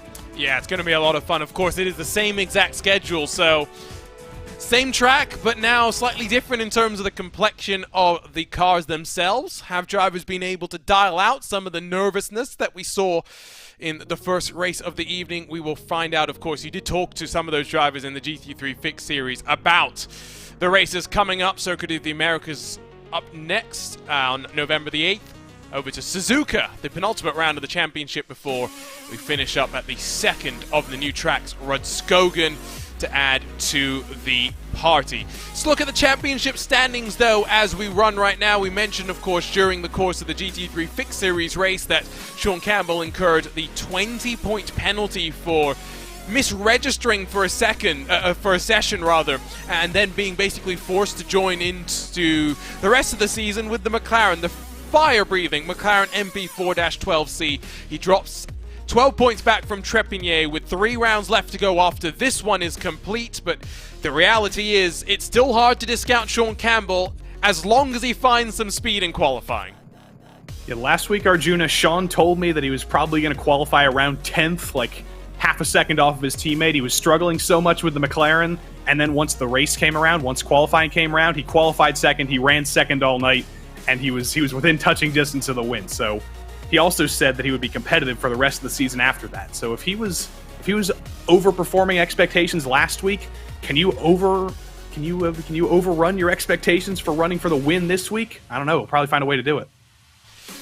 That's a look at the pro standings. Now, of course, in this GT3 Sprint Series, we break it up into Pro and into the AM class. And AM is always interesting, of course, because they're still on track with the pros, but egos can sometimes get in the ways. If a pro ends up behind an AM, it's Fonseca that's only 8 points in front of Rob Campbell, but the two of them are breaking away from the likes of Alec Bergstrom, Brett Thurman, and Nathan Deering, who make up the rest of the top 5. But if we look at these points, of course, Fonseca with the 159 has had a very good run so far this season. Another driver who's picked up half of the wins in the season. He's got 3 wins to kick off this season. Rob Campbell, though, has been very, very consistent. He's won a couple races. He's also kind of flown under the radar. And Alec Bergstrom probably should be up there with 3 of them a little bit closer, but he started on pole last week at Barcelona and got himself turned around on lap 1. So he's got some work to do this week to turn his championship around again. New team name, by the way, to talk about when we look at the Sprint Series team standings, again split by Pro and Am. It's no longer ASR Esports Chrome, it's now Unit Sim Sports, I guess the way that we're meant to say that. That's how I've been saying it. Okay, good, because that's the only way to make it stick. Unfortunately, Jeff Carollo, by the way, has jumped into the YouTube chat, and now I feel very, very bad. RSR by Buttkicker is a 2-man outfit, but they still run second in points in front of SimCity Racing, with We Race Esports and Russ Racing 4th and 5th. And then in the AM class, runaway leaders, Lunatic Moonlight Speed Racing, and front of the HPDS Academy team, and then only 8 points separating them from Long Island Racing Team. So that's a rundown of the championship situation, but we saw one race already tonight, and we talked about the potential difficulties around the track. We questioned as well what happened to the one and only Sully Sard. Well, I think we have the answer to our question, Joey. Unsafe pit exit. Critically, though, Sully has kind of not included the first part of the pit exit, and I have to imagine that that's where his penalty came from. He posted a clip in the PRL Discord showing him exiting the pit lane over the blue line, inside the white line. Everything looks good, but I have to imagine the unsafeness came from that terrible little pit exit chicane a little bit earlier. So, again, we throw 10 minutes onto the board for qualifying. Doesn't look as though we have got such a stacked field here today in terms of numbers for the Sprint Series, which maybe bodes a little bit more well for what traffic might play its part. But, of course, don't forget Am and Pro gridded up together, racing separately for points. Now, Sean Campbell, you said the expectation last week was for him to qualify down through the field. I don't think this is a track where you'd expect the McLaren to be quite that competitive again. Well, you can always say that, but the problem is the driver of that car is going to make that car competitive no matter where you go. You can be like, the McLaren's probably going to have a weaker run last week at Barcelona. It might struggle a little bit here at Oschersleben. With Sean Campbell behind the wheel, he's still going to find a way to be able to compete for the win. It's just a question of how much extra work is he going to have to do every week. Don't forget that Morales, Campbell, and Trepanier, across the 3 of them, have locked out the season. Now, it is good to at least have a paint on Sean Campbell's car, change from the first time he had to drive in this McLaren. Has he forgotten to align the numbers on the side of his car? Because they've done it quite tidily on the bonnet, and then just forgotten about the side of the cars, apparently. Maybe when they were shipping the cars over, the heat in the shipping container warped them a little bit. I will throw you under the bus if you make me. So, coming to the line, let's see what those first lap times are going to be here. Morales provisionally on top. Sean Campbell is actually now starting his first qualifying attempt, so, or rather, got so confused about this lap. The corners blend together. Trepanier currently on top. Trying to scroll the best of the AMs provisionally, but we still got a long way to go. Campbell to the line with 6.5 minutes to go. And it's not a valid lap time. Yeah, I think he took a big bite out of the grass on the second to last corner, or the third to last corner on that lap, so that's what invalidated that one. Vincent Trepanier here. That's a voice crack and a half right there. But Vincent Trepanier won the last 2 races in succession. Ever since Sean Campbell has been McLarened, Vincent Trepanier has been the driver who's been able to pick up the pieces. Actually, Diego Morales won last week. I forgot that already. But either way, Vincent has kind of been the class of the field. Diego's been up there, but Vincent has really been the guy who's picked up the reins. So still more than half this qualifying session to work, so there is plenty of time to play with here. Trepanier will work to the final corner. And this is where we saw a pass actually happen out on track, so it'll be interesting if that happens again here. See if we can find a little bit of time. There goes Diego. After I slighted him by forgetting that he won last week, he puts it up onto pole, and let's see if Trepanier can instantly take him off of it again. Not quite. He does improve, but look at that, 7 thousandths between the 2 of them. So good times across the board. Now does Demas Jr. have something trending well as he will come to the line. but running in 6th provisionally, still half a second off the pace. Will it be slightly better for We Race Esports in this portion of the evening's entertainment? No improvement for Demas Jr. He starts lap number 3 in qualifying. And Sean Campbell's first lap was 4/10 off of the pace. We just saw him put it on the board. He's clearly struggling a little bit. I don't want to get my hopes up here that we'll see him a little bit deeper in the field than normal, but that first lap was a little bit sloppy. He's only got 3 more, and I don't even think he has enough time in the session to do all 3 of them. Actually, no, my math is wrong. He might have time. Well, Demas Jr. has said no more for him. Trepignet in that 87. 7,000 splits them at the front. Sean Campbell, 4/10 off the pace. He's being forced to work more than I think he would have wanted. And he's going to have to do a lot of work in the race if he starts 6th. You saw how far Floyd Kerr lost the lead when he was spending his whole race trying to make moves in the 6th and 5th and 4th spots. That's the worst place for Sean Campbell to start if he wants to fight with the 2 on the front row for this championship who are already streaking away from him. Trevignier's looked very, very good on this lap. Through the final corner he comes. Looks neat and tidy. He basically just needs to run exactly the same lap and just blink a little bit less, I guess, to find 7,000ths of a second. I don't think he's going to find it that time, though. I think there was a mistake on that lap. I think building for his final lap in qualifying. Now let's see if he finds any time. Diego Morales just a fraction in front of him on track, so he'll be the first one to set the final time in qualifying at the front of the field. And well, with that said, it's not going to matter. Morales is done. Yeah, that's turn 2. That's Hasseröder. That translates in English to hateful. And I think Diego Morales does, in fact, hate that corner.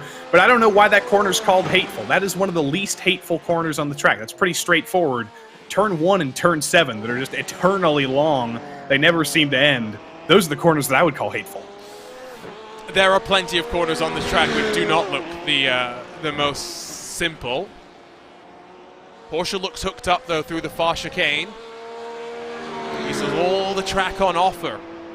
In towards turn 11 and 12, at the end of the back straightaway. Slower through the first part than you think it is. And back up to speed and back onto the throttle into the penultimate corner. This is where it's so important to be precise and to make sure you hit your marks. And for Trepignet, 7,000ths to find. Has he been able to build enough? Ryan Puchtel to 8th. Trepignet to the line.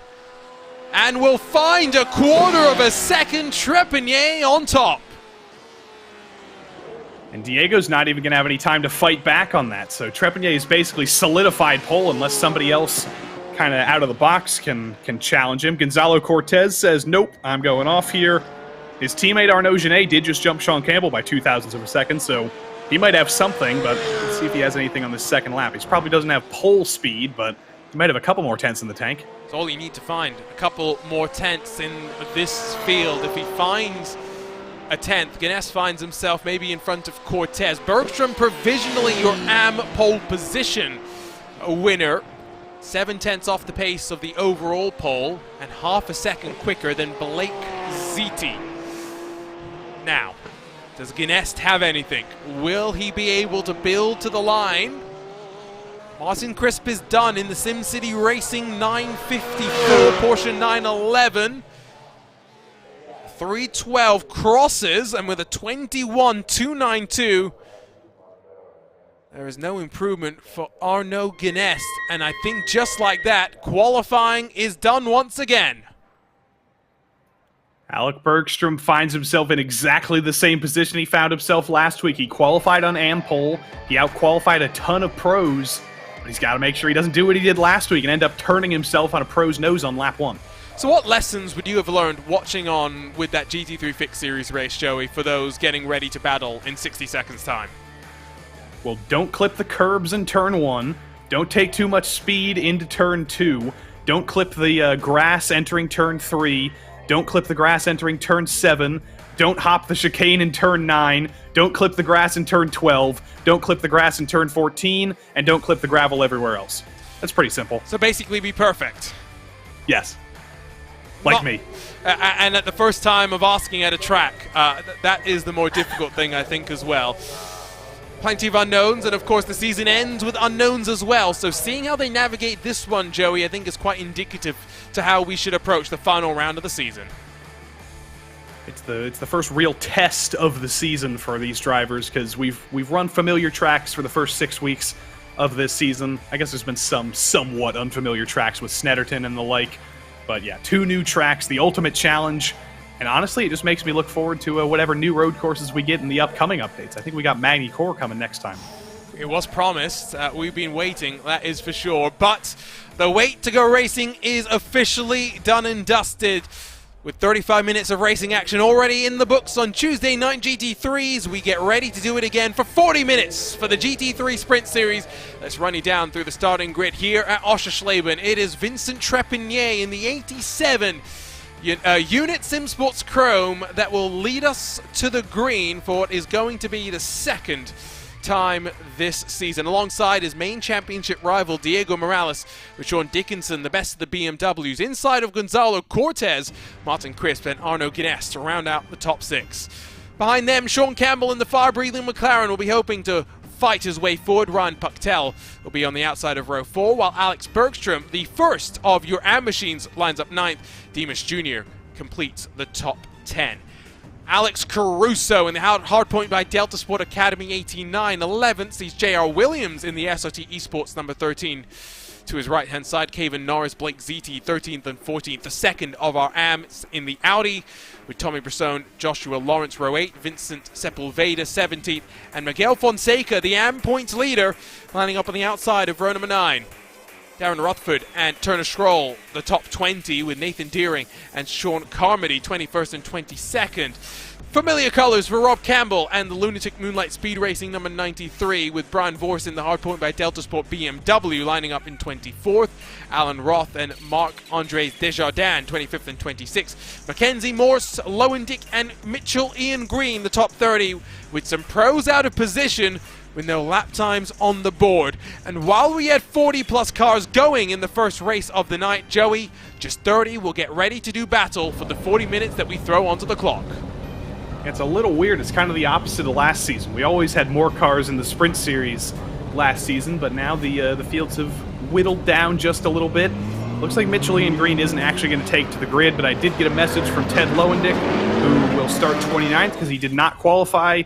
He said last to top 10 challenge, question mark. He wouldn't finish first if he qualified in the top 10, but he's going for a last to top 10 challenge. See, question mark. I'm just saying you could have been a lot more brutal there. You could have said that he wouldn't have finished at the front of the field if he was, started on pole, if he was the only car in the field. I'm just saying you went a little bit light on Ted right there. I did. Yeah. To those not in the know, Ted, a good friend of us here at RaceSpotTV. We're allowed to bully him. Although, to be fair, we will make comments about everyone. I think that's one thing that people didn't realize when Radio Show Limited came over to iRacing in 2020. It's great to have those voices, Joey, but you better not make any silly mistakes, because they will be the first to call you out, and they will not mince their words. They will not, and I don't think it was on RSL when John Watson said his famous phrase, but it was still a lovely Scottish lilting voice going on the alternate version of this track. The guy who designed this first corner should be taken into a dark room and beaten. I think we're going to get some Scottish people in this YouTube chat. I'm sorry, Peter McKay. I'm sorry. You need to be taken into a dark room and beaten for that accent. I will give you 6 out of 10 for the execution, 9 out of 10 for the effort. 40 minutes, again, a pit stop, but this time the fuel limited to not the 35, rather not the 40%, but the 50% that it is for today, or for this race, rather. It's still Porsche's basically at the front of the field, though, Joey, if we're being honest. It is Porsche's. The first BMW, like you said, Sean Dickinson third, and then a McLaren's in the top 10. Alec Bergstrom, even though he's an AM, finds himself in the top 10 overall in a Mercedes. There's an Audi down in the 14th in AM as well. So I think we actually have every car represented in the field, thanks to Sean Campbell's McLaren. I guess it's good to see. We got the full set out there. So yes, good. At least his we still think it's his fault, so we're blaming him. But at least his mistake has given us some entertainment. So Porsche first, BMW third, McLaren 7th, Mercedes 9th, Audi 14th, Lamborghini 19th. They're all strung around the field, but as we've been saying, there is a definite flare of Porsches at the front. So 35 minutes was fun. And what does 40 minutes have? Plenty of drama already with these GT3 cars.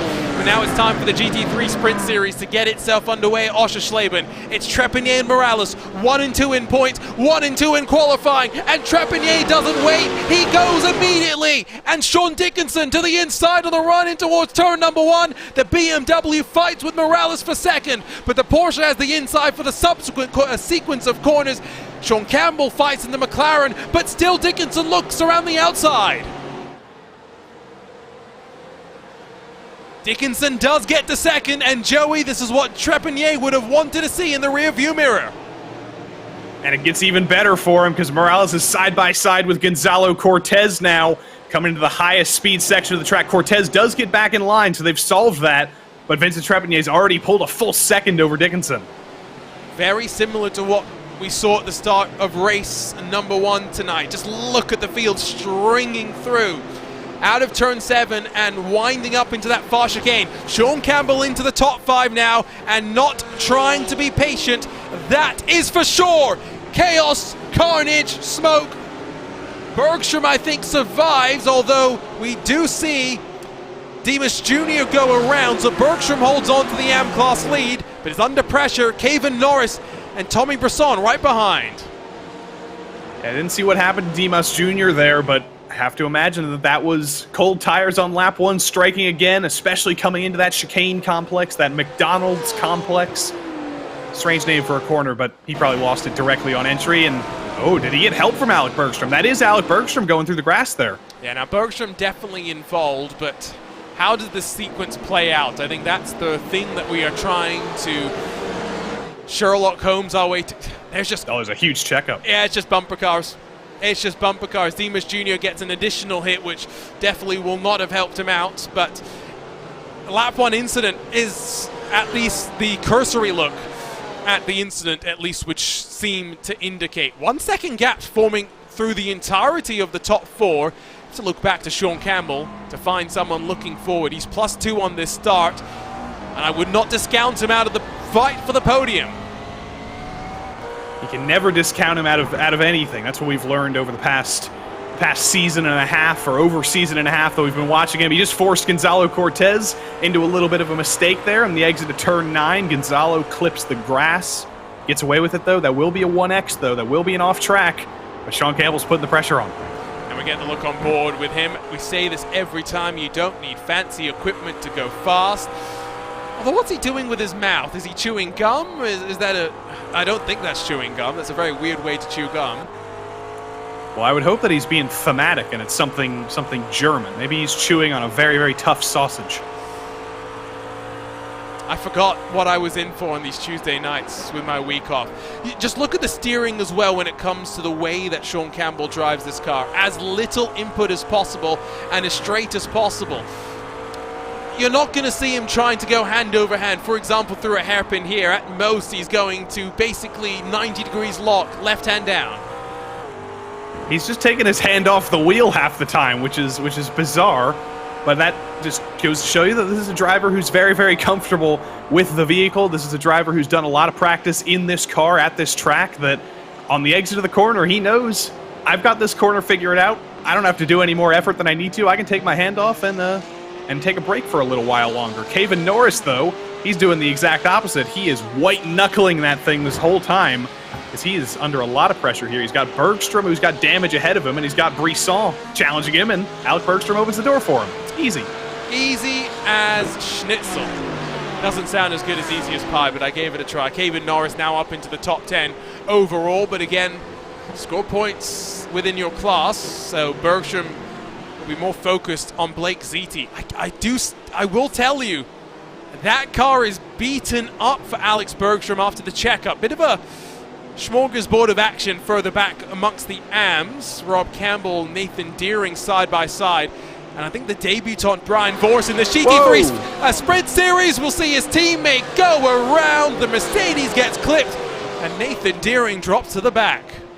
And that was Ted Lowendick who fired Nathan Deering into the sky there as he spun across the track. So the last to 10th challenge, I mean, it looks like he's gotten away with it. That's certainly a background for Ted Lowendick. Of course, Lowendick is a German last name. If you pronounce it Germanly, it would be Löwendick, Ted Löwendick. And yeah, he's repping the nationality there. I think we may need rules around your accents. Although maybe your German was better than the Scottish. I did see someone about someone not too happy about your Scottish accent. I can do Australian and I can do Bernie Sanders. That's it. Let's stop it right there. How about we go? How about we go and see if we can pick up a replay of what happened with Nathan Deering, because my days, that was a monumental shunt. That's Ted Lowendick. That's not a replay. Let's try hitting that button again. Turn it off and turn it on again. Here we go. There it is. So now, was there contact with Rob Campbell? There definitely was. They were fighting over that spot in a straight line, I think. They had everything solved on the exit of the corner, and then they just kind of met in the middle a little bit later. Yeah, Deering was trying to get back on track, and Campbell didn't really want him to, and then he flipped the grass trying to rejoin. Yeah, now, to be fair, maybe a good person to ride on board with here would be Ted Lowendick if we can do that. Yeah, you got to let the guy rejoin. Yeah. No, I was trying to be nice and trying to maybe give the benefit of the doubt for squeezing, but yeah, you got to leave racing room. So, less than 10 minutes done in this race. Not as dramatic as the first race of the night, but by no means has it been calm and easy. Sean Campbell now stagnating in terms of forward momentum. Almost a full second slower last time around compared to your race leader, Vincent Trepigny. And these are the laps, these are the moments where that McLaren is just going to be feeling awful. I'm starting to wonder if maybe he had both hands on the wheel on the exit of the corners. He might have a little bit more pace in the tank, but who am I to question what Sean Campbell's doing? Check back in with the championship leader in AM, and let's ride on board with Miguel Fonseca, although we're not technically seeing what he's seeing because he's got the virtual reality. Riding third in class, 16th overall. We did actually get a look at Miguel's screen last week. He kind of reversed it on us, so we could see what he was seeing in VR. We couldn't see him, though. I like this better. I like seeing the actual motions of the drivers. He's trying to chase down Josh Lawrence, who's back after missing last week. But he is finding the Oschersleben trouble that everybody does. You think a door opens in turn one in these wide corners with different lines? It is very much not open for you. Get back in the train. I do like that turn one. It is an interesting complex, that's for sure. Now, is that a special livery for Miguel? Are those new? No. Okay, so I'm just dumb. That's been his livery every week, but that was actually a topic of conversation last week. Terry finally asked in the interviews about why Miguel has that livery on the car. I think he said it was something like an inside joke with his sisters or something, but I think it's a pretty nice little livery there. Yeah, no, I'm about it. Terry is actually in our chat right now, so maybe he remembers this. Yeah, maybe he remembers this discussion. Bergstrom is passed by Brisson, but again, it's Pro versus AM. Still the AM leader is Bergstrom. 3 full seconds clear of Blake Ziti. That Mercedes looking a bit worse for the wear. Not just from one side, but the other side as well. So, doesn't matter which side you go to of the 68. Damage is the story. Diego Morales behind Sean Dickinson, who's having his best run of the season so far, up in second in that BMW. BMW seemingly, you wouldn't think this is a track where the car would suit the flow, but it's been doing quite well, both in the fixed and in the sprint series. Yeah, whatever setup the SimCity team have on that car, it's working very, very well. And of course, the bonus of the BMW always is how wide it is physically. All Sean Dickinson really has to do here is make sure he hits his lines every time, make sure he makes no mistakes, parks the BMW in the right part of the track, and it's going to be basically impossible for Diego Morales to actually make a move. But that has proven to be more difficult than it seems on paper. There have been many, many mistakes from some drivers who don't normally make mistakes, and there it is. Exactly like I said, Sean Dickinson makes that mistake coming down the hill there into turn 12, throws it into the gravel. luckily Morales was a little bit too far back to take advantage for. Yeah, but it shows that, again, the mental warfare that motorsports is sometimes about, not just about physically shoving your way on past, showing yourself for long enough and seeing if the driver in front cracks. Trepignet now sees the advantage build to 2.5 seconds. Once again out of turn 1, dive it deep, cut it back in, and launch onto the power. Sweeping through into turn number 3. We mentioned the BMW LMDH that, of course, is joining iRacing #soon, a trademark, of course, by iRacing. Lots of chatter about potential additions to join the fun as well, and I think plenty of hopeful chatter around the addition of the Porsche 963, which would be a wonderful way, Joey, for the GTP era to launch, to have 2 manufacturers represented on iRacing before the cars even hit the track competitively at Daytona in January. I would very much enjoy having 2 choices. I don't want it to be all BMWs on iRacing, despite the fact that I do like that LMDH design they have. But I also saw a couple people saying that maybe that Porsche was actually being scanned for Forza, which would be very, very disappointing, because I want it on iRacing. Why do the Forza people get to have the Porsche LMDH and we don't? But we got to wait to see what the sim racing gods do there. 30 minutes to go in this one, as Dimas Ometo Jr.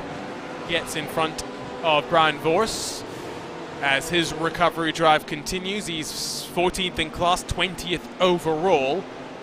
Plenty of work still to do. A couple of battle packs beginning to form behind Sean Campbell.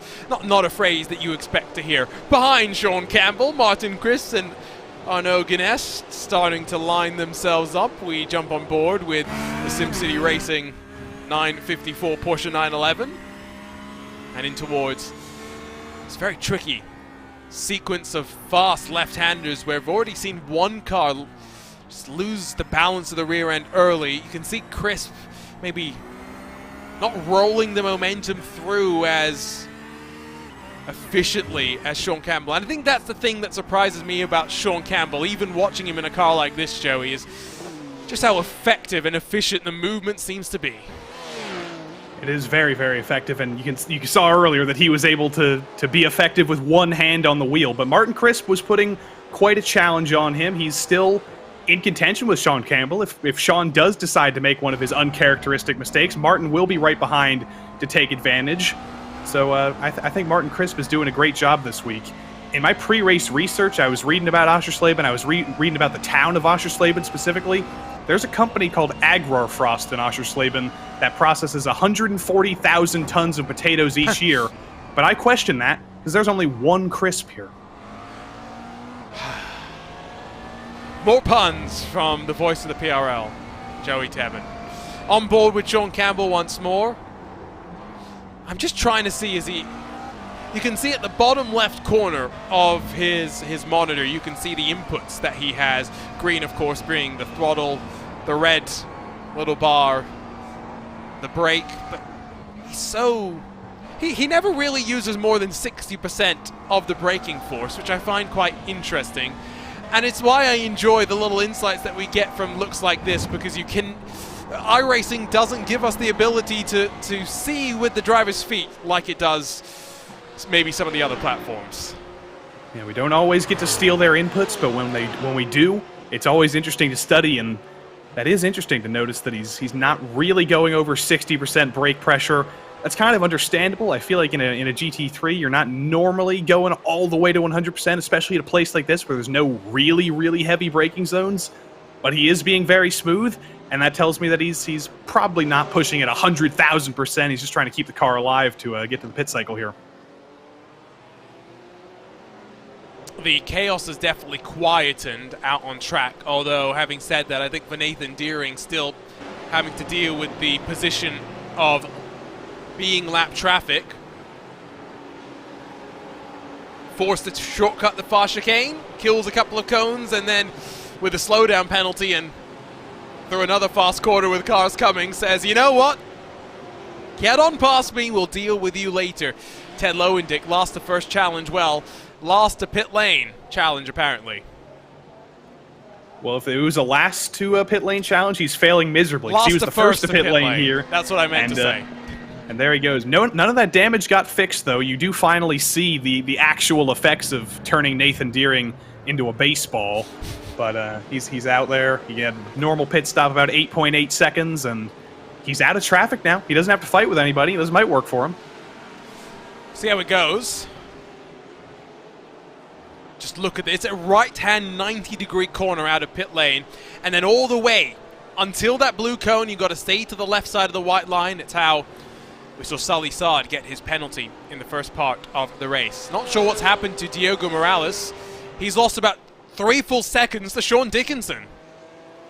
He just hasn't really had the pace over the past couple of laps. He's been bringing it down a little bit, I think, but you can see there in turn 2 that he's just, I think, pushing too hard. He's playing with the limits a little bit too much, and he's just ended up being slower than Dickinson through a lot of this lap because he's pushing very hard. He's trying to bring the gap down, but when you do that at a track like this where there is very much a hard limit to how hard you can push, he might be pushing a little bit too hard. Oh, no, don't worry. There's a reason why, and he was definitely pushing a little bit too hard. Here we go.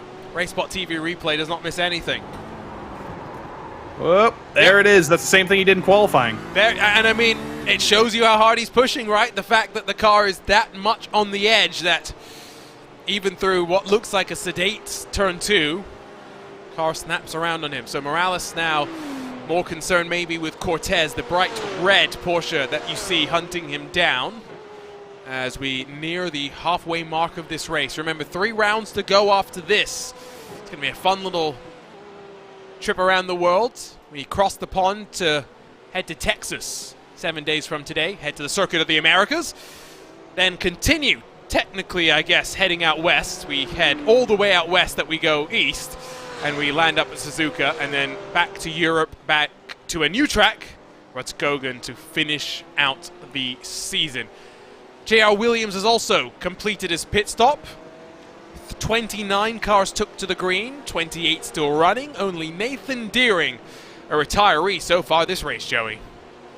I think he is still sitting in the pits, though, trying to get some damage fixed, though. So he might be back out there. I support that, Nathan Deering. You do get points for every position in the Precision Racing League if you finish the race. If you finish more than 50% of the race, you get points for every position. So he's going to stick it out there. He's going to try and get back out on track, maybe pick up a couple of pieces, because there's 2 more points potentially. If you finish like 28th instead of 29th, then that might make the difference at the end of the season. And 10 races is not a long season, but 10 races is not a short season by any means as well. 1 drop round, of course, to allow drivers to account for the realities of the real world and having to go touch grass occasionally. But if you make a mistake in the opening 3 rounds of the championship, Joey, you've instantly basically taken yourself out of the championship equation. And that's how it's played out, at least in my time here at the PRL. Crazy things do happen sometimes, though. You get a driver who goes on a really hot streak at the beginning of the season and they kind of lose their form continuing on, or drivers have a little bit of a bad start. They don't find their footing early, and then they win 6 or 7 races to finish the season, and they move up into the championship battle. So that's why we run the championships, I guess. That's why we run these broadcasts, because there's stories that form naturally, and we gotta tell them somehow. A little bit of a battle for 8th position brewing. Ryan Pucktel sees Alex Caruso starting to apply some pressure and looking to shape up to the outside and commit with maybe an up and under. Kevin Norris behind.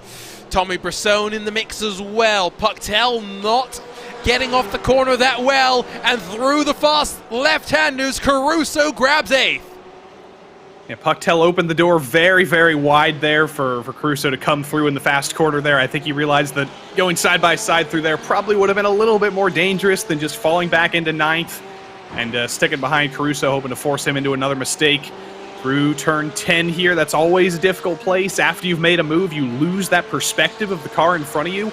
You have to run your own line suddenly, and it's very easy to end up throwing it off the road with no perspective in front of you, but Caruso was able to figure it out, much to Pucktel's dismay.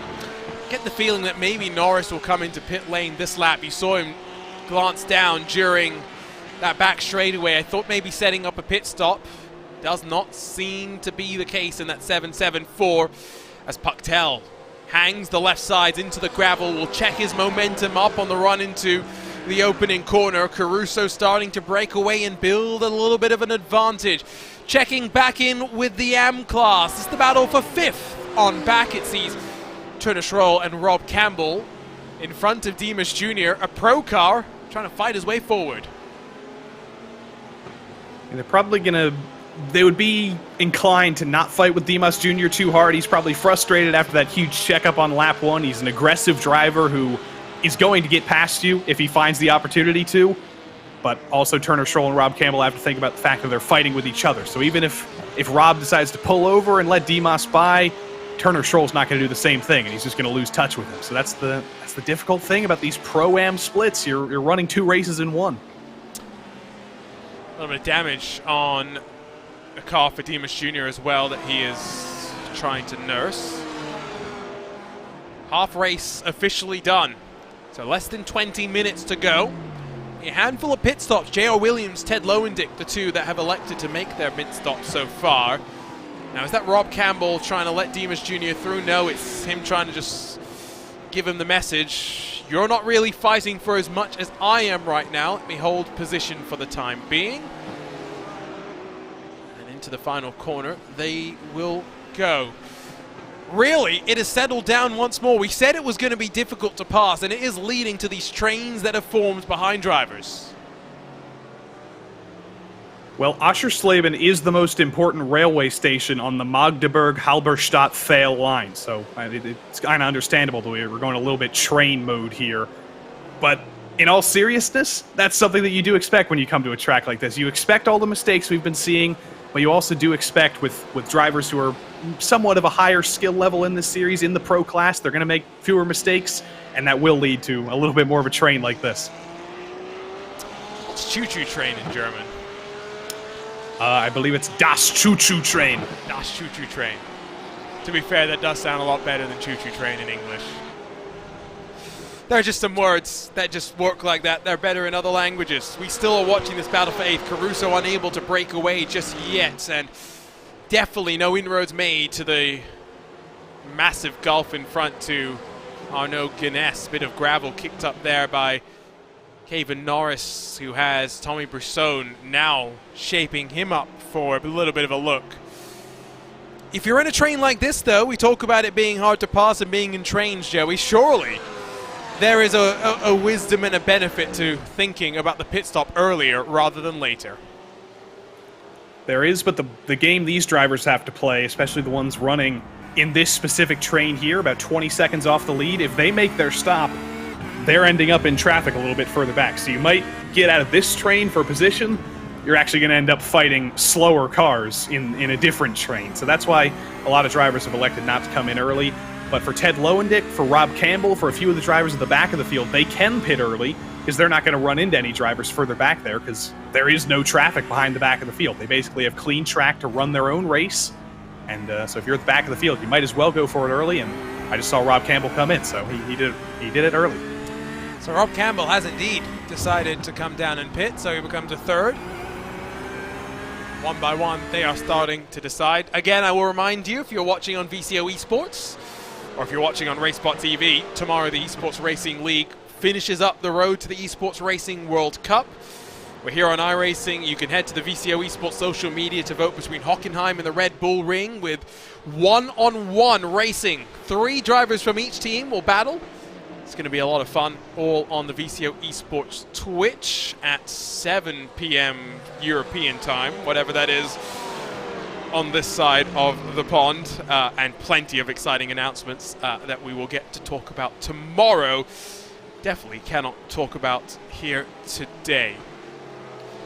Again, after this, Circuit of the Americas, Suzuka and Rodskogen to come. You mentioned Magny Core as one of the potential new tracks coming to iRacing, but I think the schedule for next season, since the series follows the official series schedule, likely all but locked in already, Joey. So if anyone wants to go to the iRacing forums, they can probably already go and see what we'll be covering over the next handful of months here for Precision Racing League action. Well, I think I might have to get Arjuna to roll another spiel again for a couple seconds so I can open up the iRacing forums discreetly and check that out. Oh, I'm trying to beat you to the punch right now. We're just both not going to talk while we both look on the iRacing forums. We're Just, both. So don't mind us. Don't mind us. You got the race on the track, and then you got the race here in the commentary booth. I like it. I appreciate it. While you're doing that, I'll ask a question in the chat. We talked about how some things just sound better in German, some words in English. You can't say what you want to say, but you can say it in German. There's a song that I love from the 1980s called Major Tom Verlig Lustgelust. If anybody's a fan of 1980s new wave music, you probably love that song. The German version is far better, and that is relevant to this anecdote, though, because that song is about a spaceman. Nathan Deering went to space a little bit earlier after getting kicked up into the air by Ted Lowendick. He's back out on track 8 laps down. Oh, he is. Anecdote complete. Nice. Well, unfortunately, I have, in traditional Arjuna fashion, struggled to actually find the thing that I'm trying to find on the iRacing forums. Definitely, Grandpa's struggling with technology. Definitely not an indictment of the new forums relative to the old forums, but that is beyond the point. We've got 15 minutes to go in this one. Then we'll get a chat to come at some of the drivers. Plenty more Precision Racing League action. You got what, Truck Series racing tomorrow, Joey? You'll be alongside Terry Radford, and then again you're alongside Justin Prince on Thursday for some open wheel racing. I love the first 3 days of the PRL week. I can't choose between my favorite children, but I gotta say, if this is your first PRL race tonight, first of all, thank you for joining us, but tomorrow night in the Truck Series, that is always a great show. And of course, I'm biased towards the Open Wheel Series. They always put on a great race, but I'm biased towards my open wheel friends at all times. We were joking about Nathan Deering going to space. He's still trying to mow the lawns. I think he's trying to stay out of the way, but in the process of doing that, he is indeed mowing the Oschersleben grass. That was not deliberate. That was not deliberate. That was definitely not trying to stay out of the way, unfortunately, for the poor Nathan Deering 99. Hard point by Delta Sport Mercedes. Feels a bit weird saying that, but pushes that wide and adds a few more battle wounds potentially, although he does keep it out of the wall. Adds just a little bit more grass to the radiator. That's definitely a damaged vehicle, which is out there on track. He's just trying to pick up the pieces, kind of, and you could see that he was clearly struggling with a ton of understeer, a ton of bad balance there. But he's just got to complete 50% of the race, so he's just going to probably clock a few extra laps. There's nobody else who's out of the race, so there's no pieces to pick up, but he just wants to guarantee he gets some points with the 50% requirement. Yeah, just get something onto the board. Consistency is all that you really need to be focusing on at the end of the day. Front of the field, always good when we don't have to talk about the race leader, but Vincent Trepanier, 5 seconds clear of Sean Dickinson. Morales then runs in third, has been able to drop Cortez, but unable to close to the SimCity 64.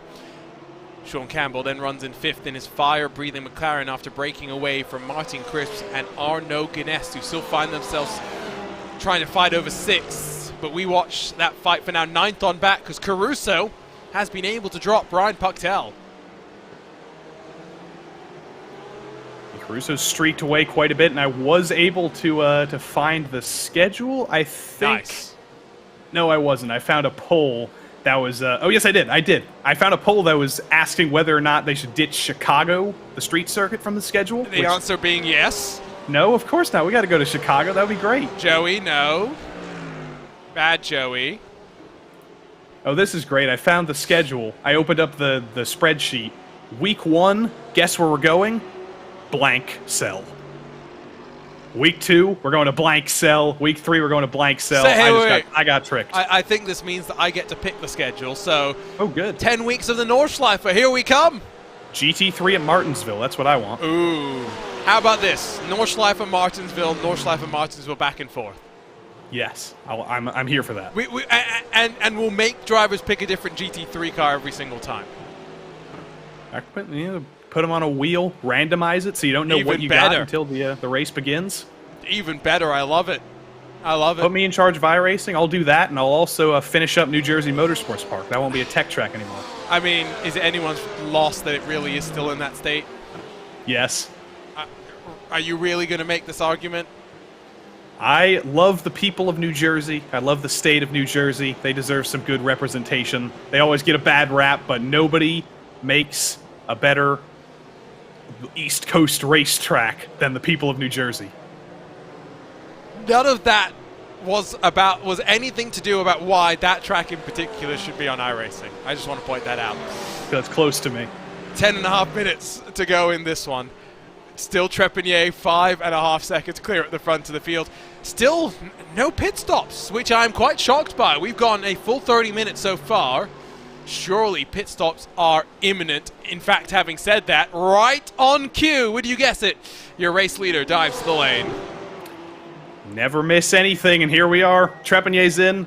Is that Dickinson in the background? Yes, it is. Morales is going to stay out for one more lap. Cortez is going to stay out. I imagine Sean Campbell will come in because that McLaren has been very, very thirsty for fuel. And no, not this week apparently. He can go out one more lap. McLaren in general, both this MP4-12C and the 720S that has succeeded it are known for being relatively good in terms of fuel. That's Rob Campbell that's gone around, isn't it? And that's the Diego Morales spin corner, so I have to imagine that he did the same thing, but that was a very, very late spin, so that was very late in the corner. Yeah, and one of the drivers in contention for the M-Class Championship. Now, our favorite game. Was it a mistake? Was it assisted? We find out here. Mistake. Yep. We missed nothing. The Panopticon misses nothing.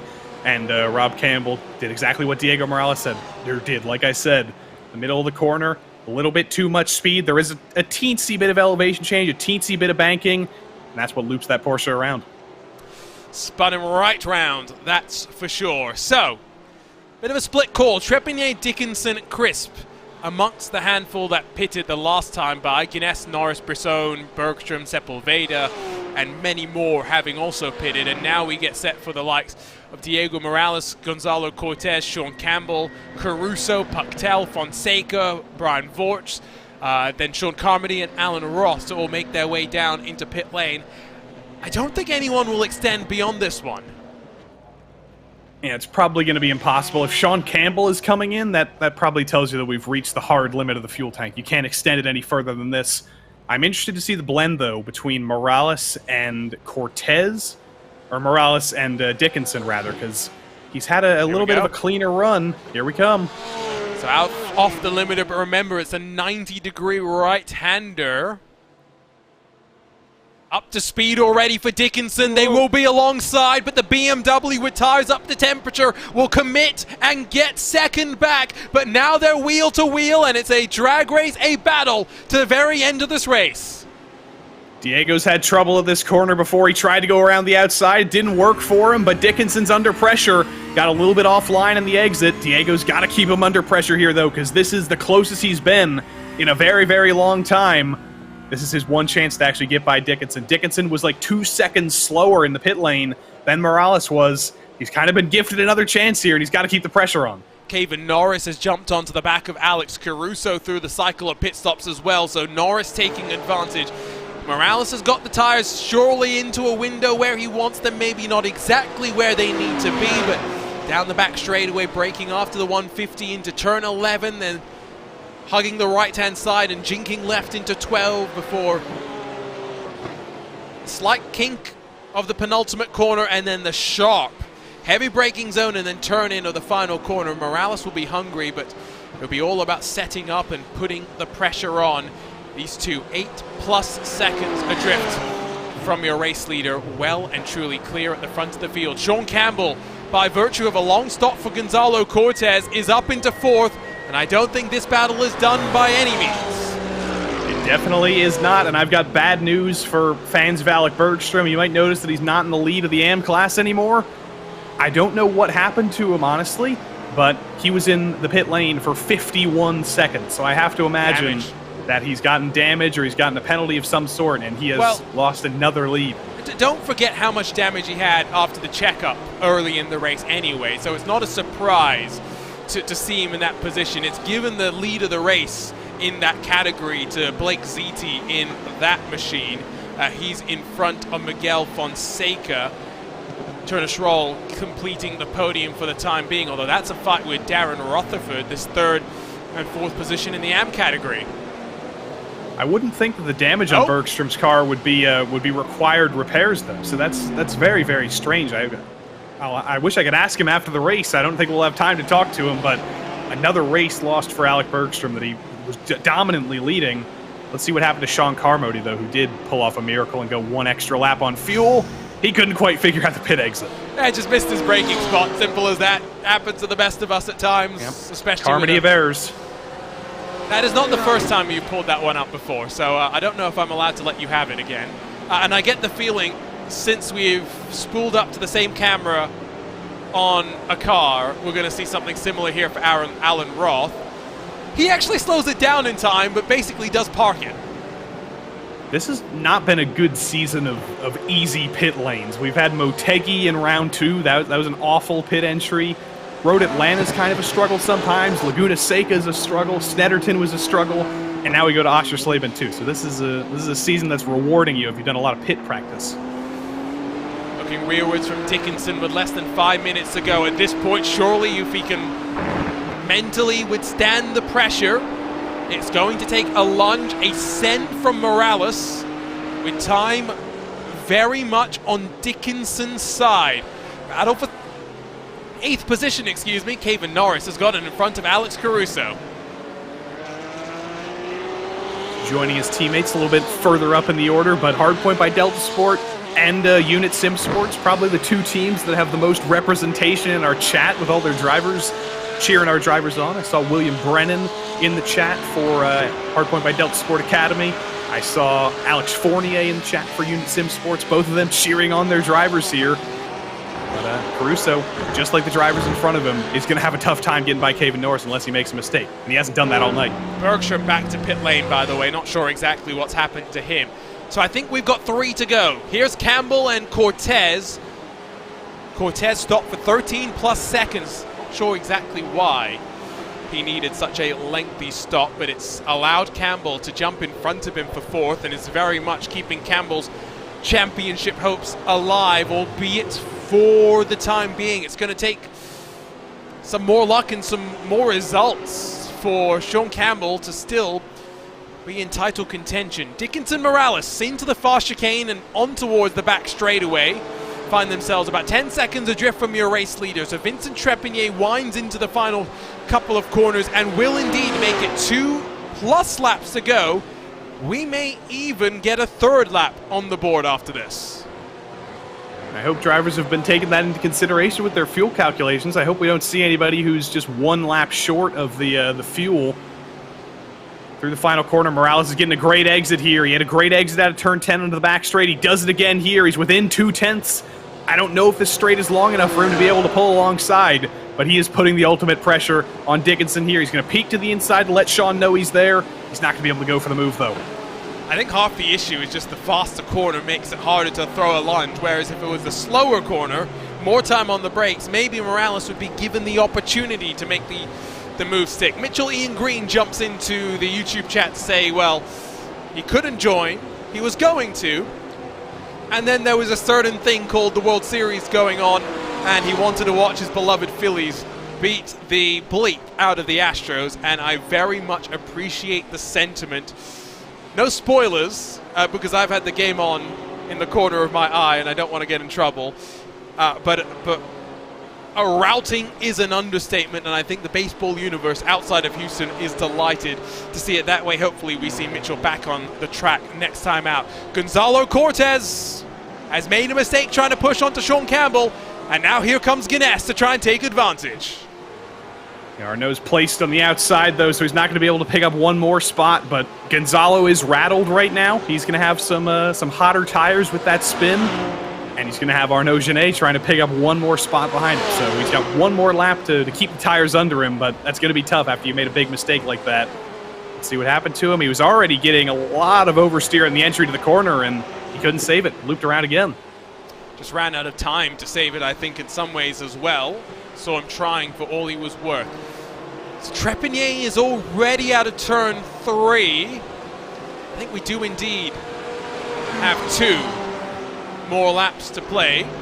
I see someone in our YouTube chats complaining about not being left racing room and then talking about how a certain driver is not going to get the benefit of the doubt next week. I have to imagine that's Nathan Deering, because Yes. no other drivers are out of this race, but very funnily, I did not intend for that Peter Schilling, Nathan Deering anecdote to be connected, but that song about a spaceman, Nathan worked Deering's out. avatar on YouTube is a spaceman. It all worked out. Oh, I didn't. Wow, full circle.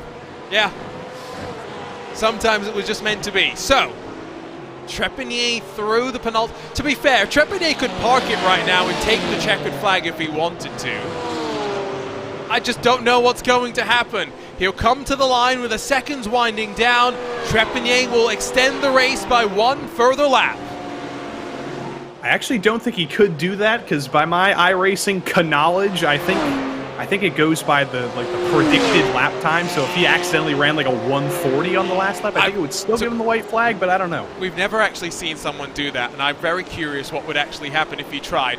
Regardless, Morales now knows this is the final lap, this is the final opportunity for him to get past this BMW. I don't think he's going to do anything insane here, but he might have a shot with that lapped car a little bit further ahead. I think that might be Morse for SRT Esports, who's at risk of going one more lap down.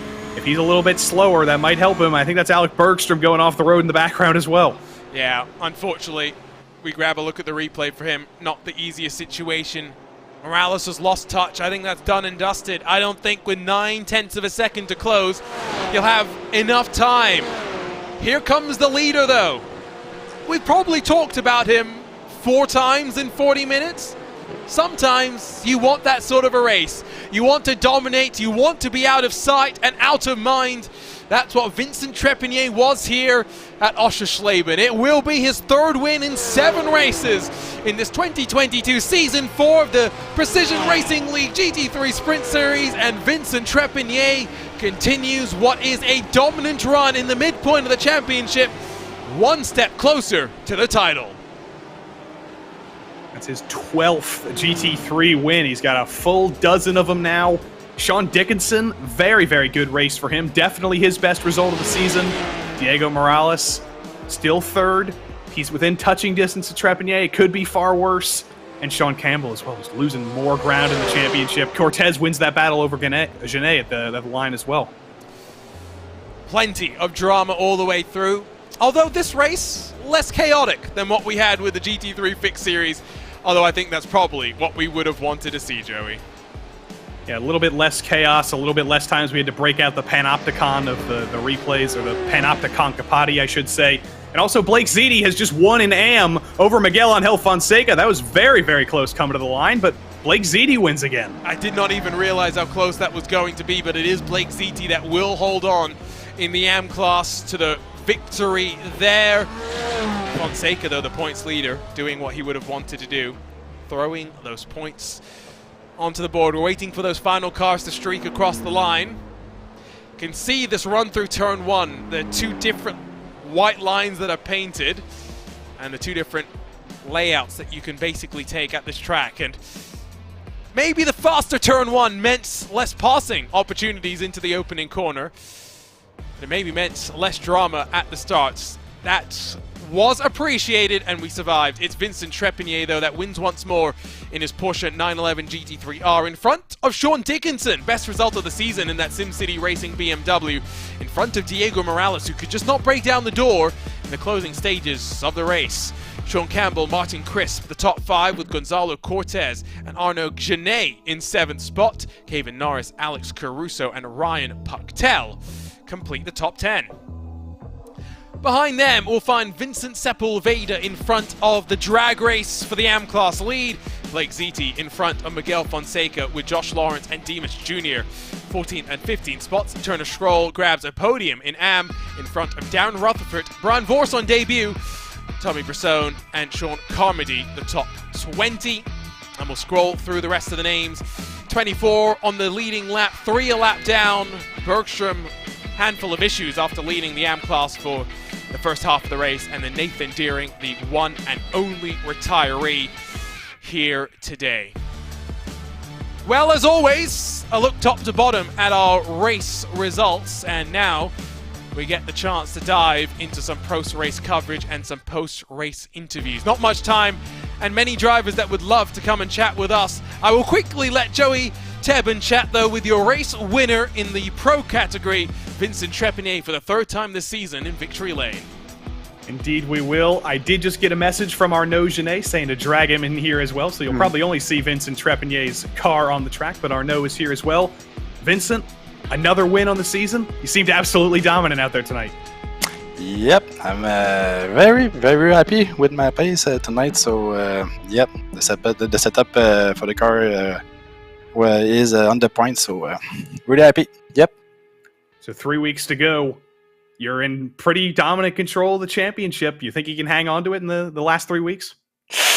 Morales is close. Campbell too.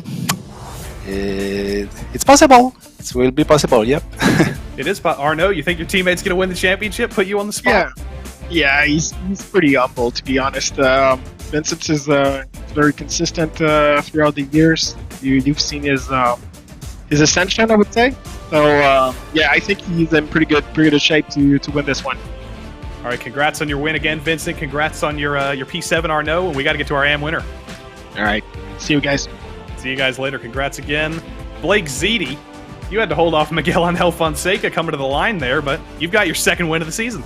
I sure do. No, he was coming, man. That was a tough race at the end. It seemed like he might have saved a little bit to come to do that charge, and it made it fun and interesting, that's for sure. So how do you like your first GT3 race at Oschersleben? You think you want to come back here? Definitely. It was a lot of fun. I actually really like this track. Suits my driving style, and it was a lot of fun to be out there with these guys. All right, we're running low on time at the end of the broadcast here, so we got to be quick. But I congratulate you again on your win, and hopefully we see you back here next week. Great. Thanks, guys. That was Blake Ziti, your victor. But we got second place Miguel Angel Fonseca as well. Where the heck did you come from on the last lap? How did you get so close to winning this thing? I actually didn't know that was a battle for the win. I thought we were fighting for P2. But yeah, it's really hard to overtake here. At least for me, I didn't find any spots where I could overtake City. I was getting close on the turn one, I believe.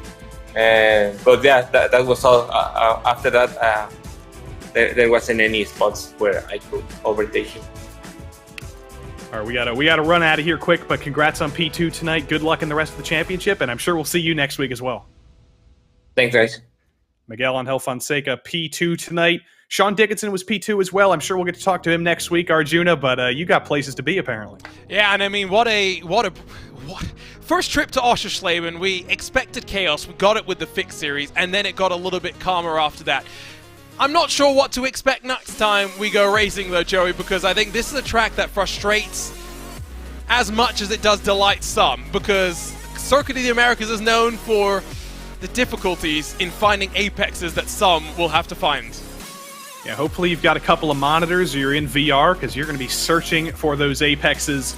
Lots of heavy braking zones at COTA, though. Lots of hairpins. There's a track that was designed for F1 cars. Sometimes it seems like it only races well in F1 cars, but I have a feeling we'll see a good race in the GT3s, too. I hope so, because this was a lot of fun, but unfortunately, it must come to an end.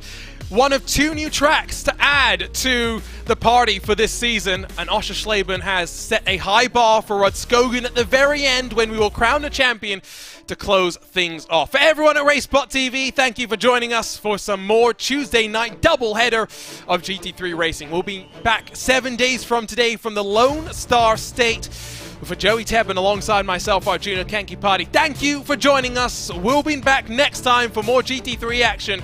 Congratulations to two familiar winners in our categories at the front. Blake Ziti grabbing the AM win in a drag race to the line. Oschersleben delivered the goods.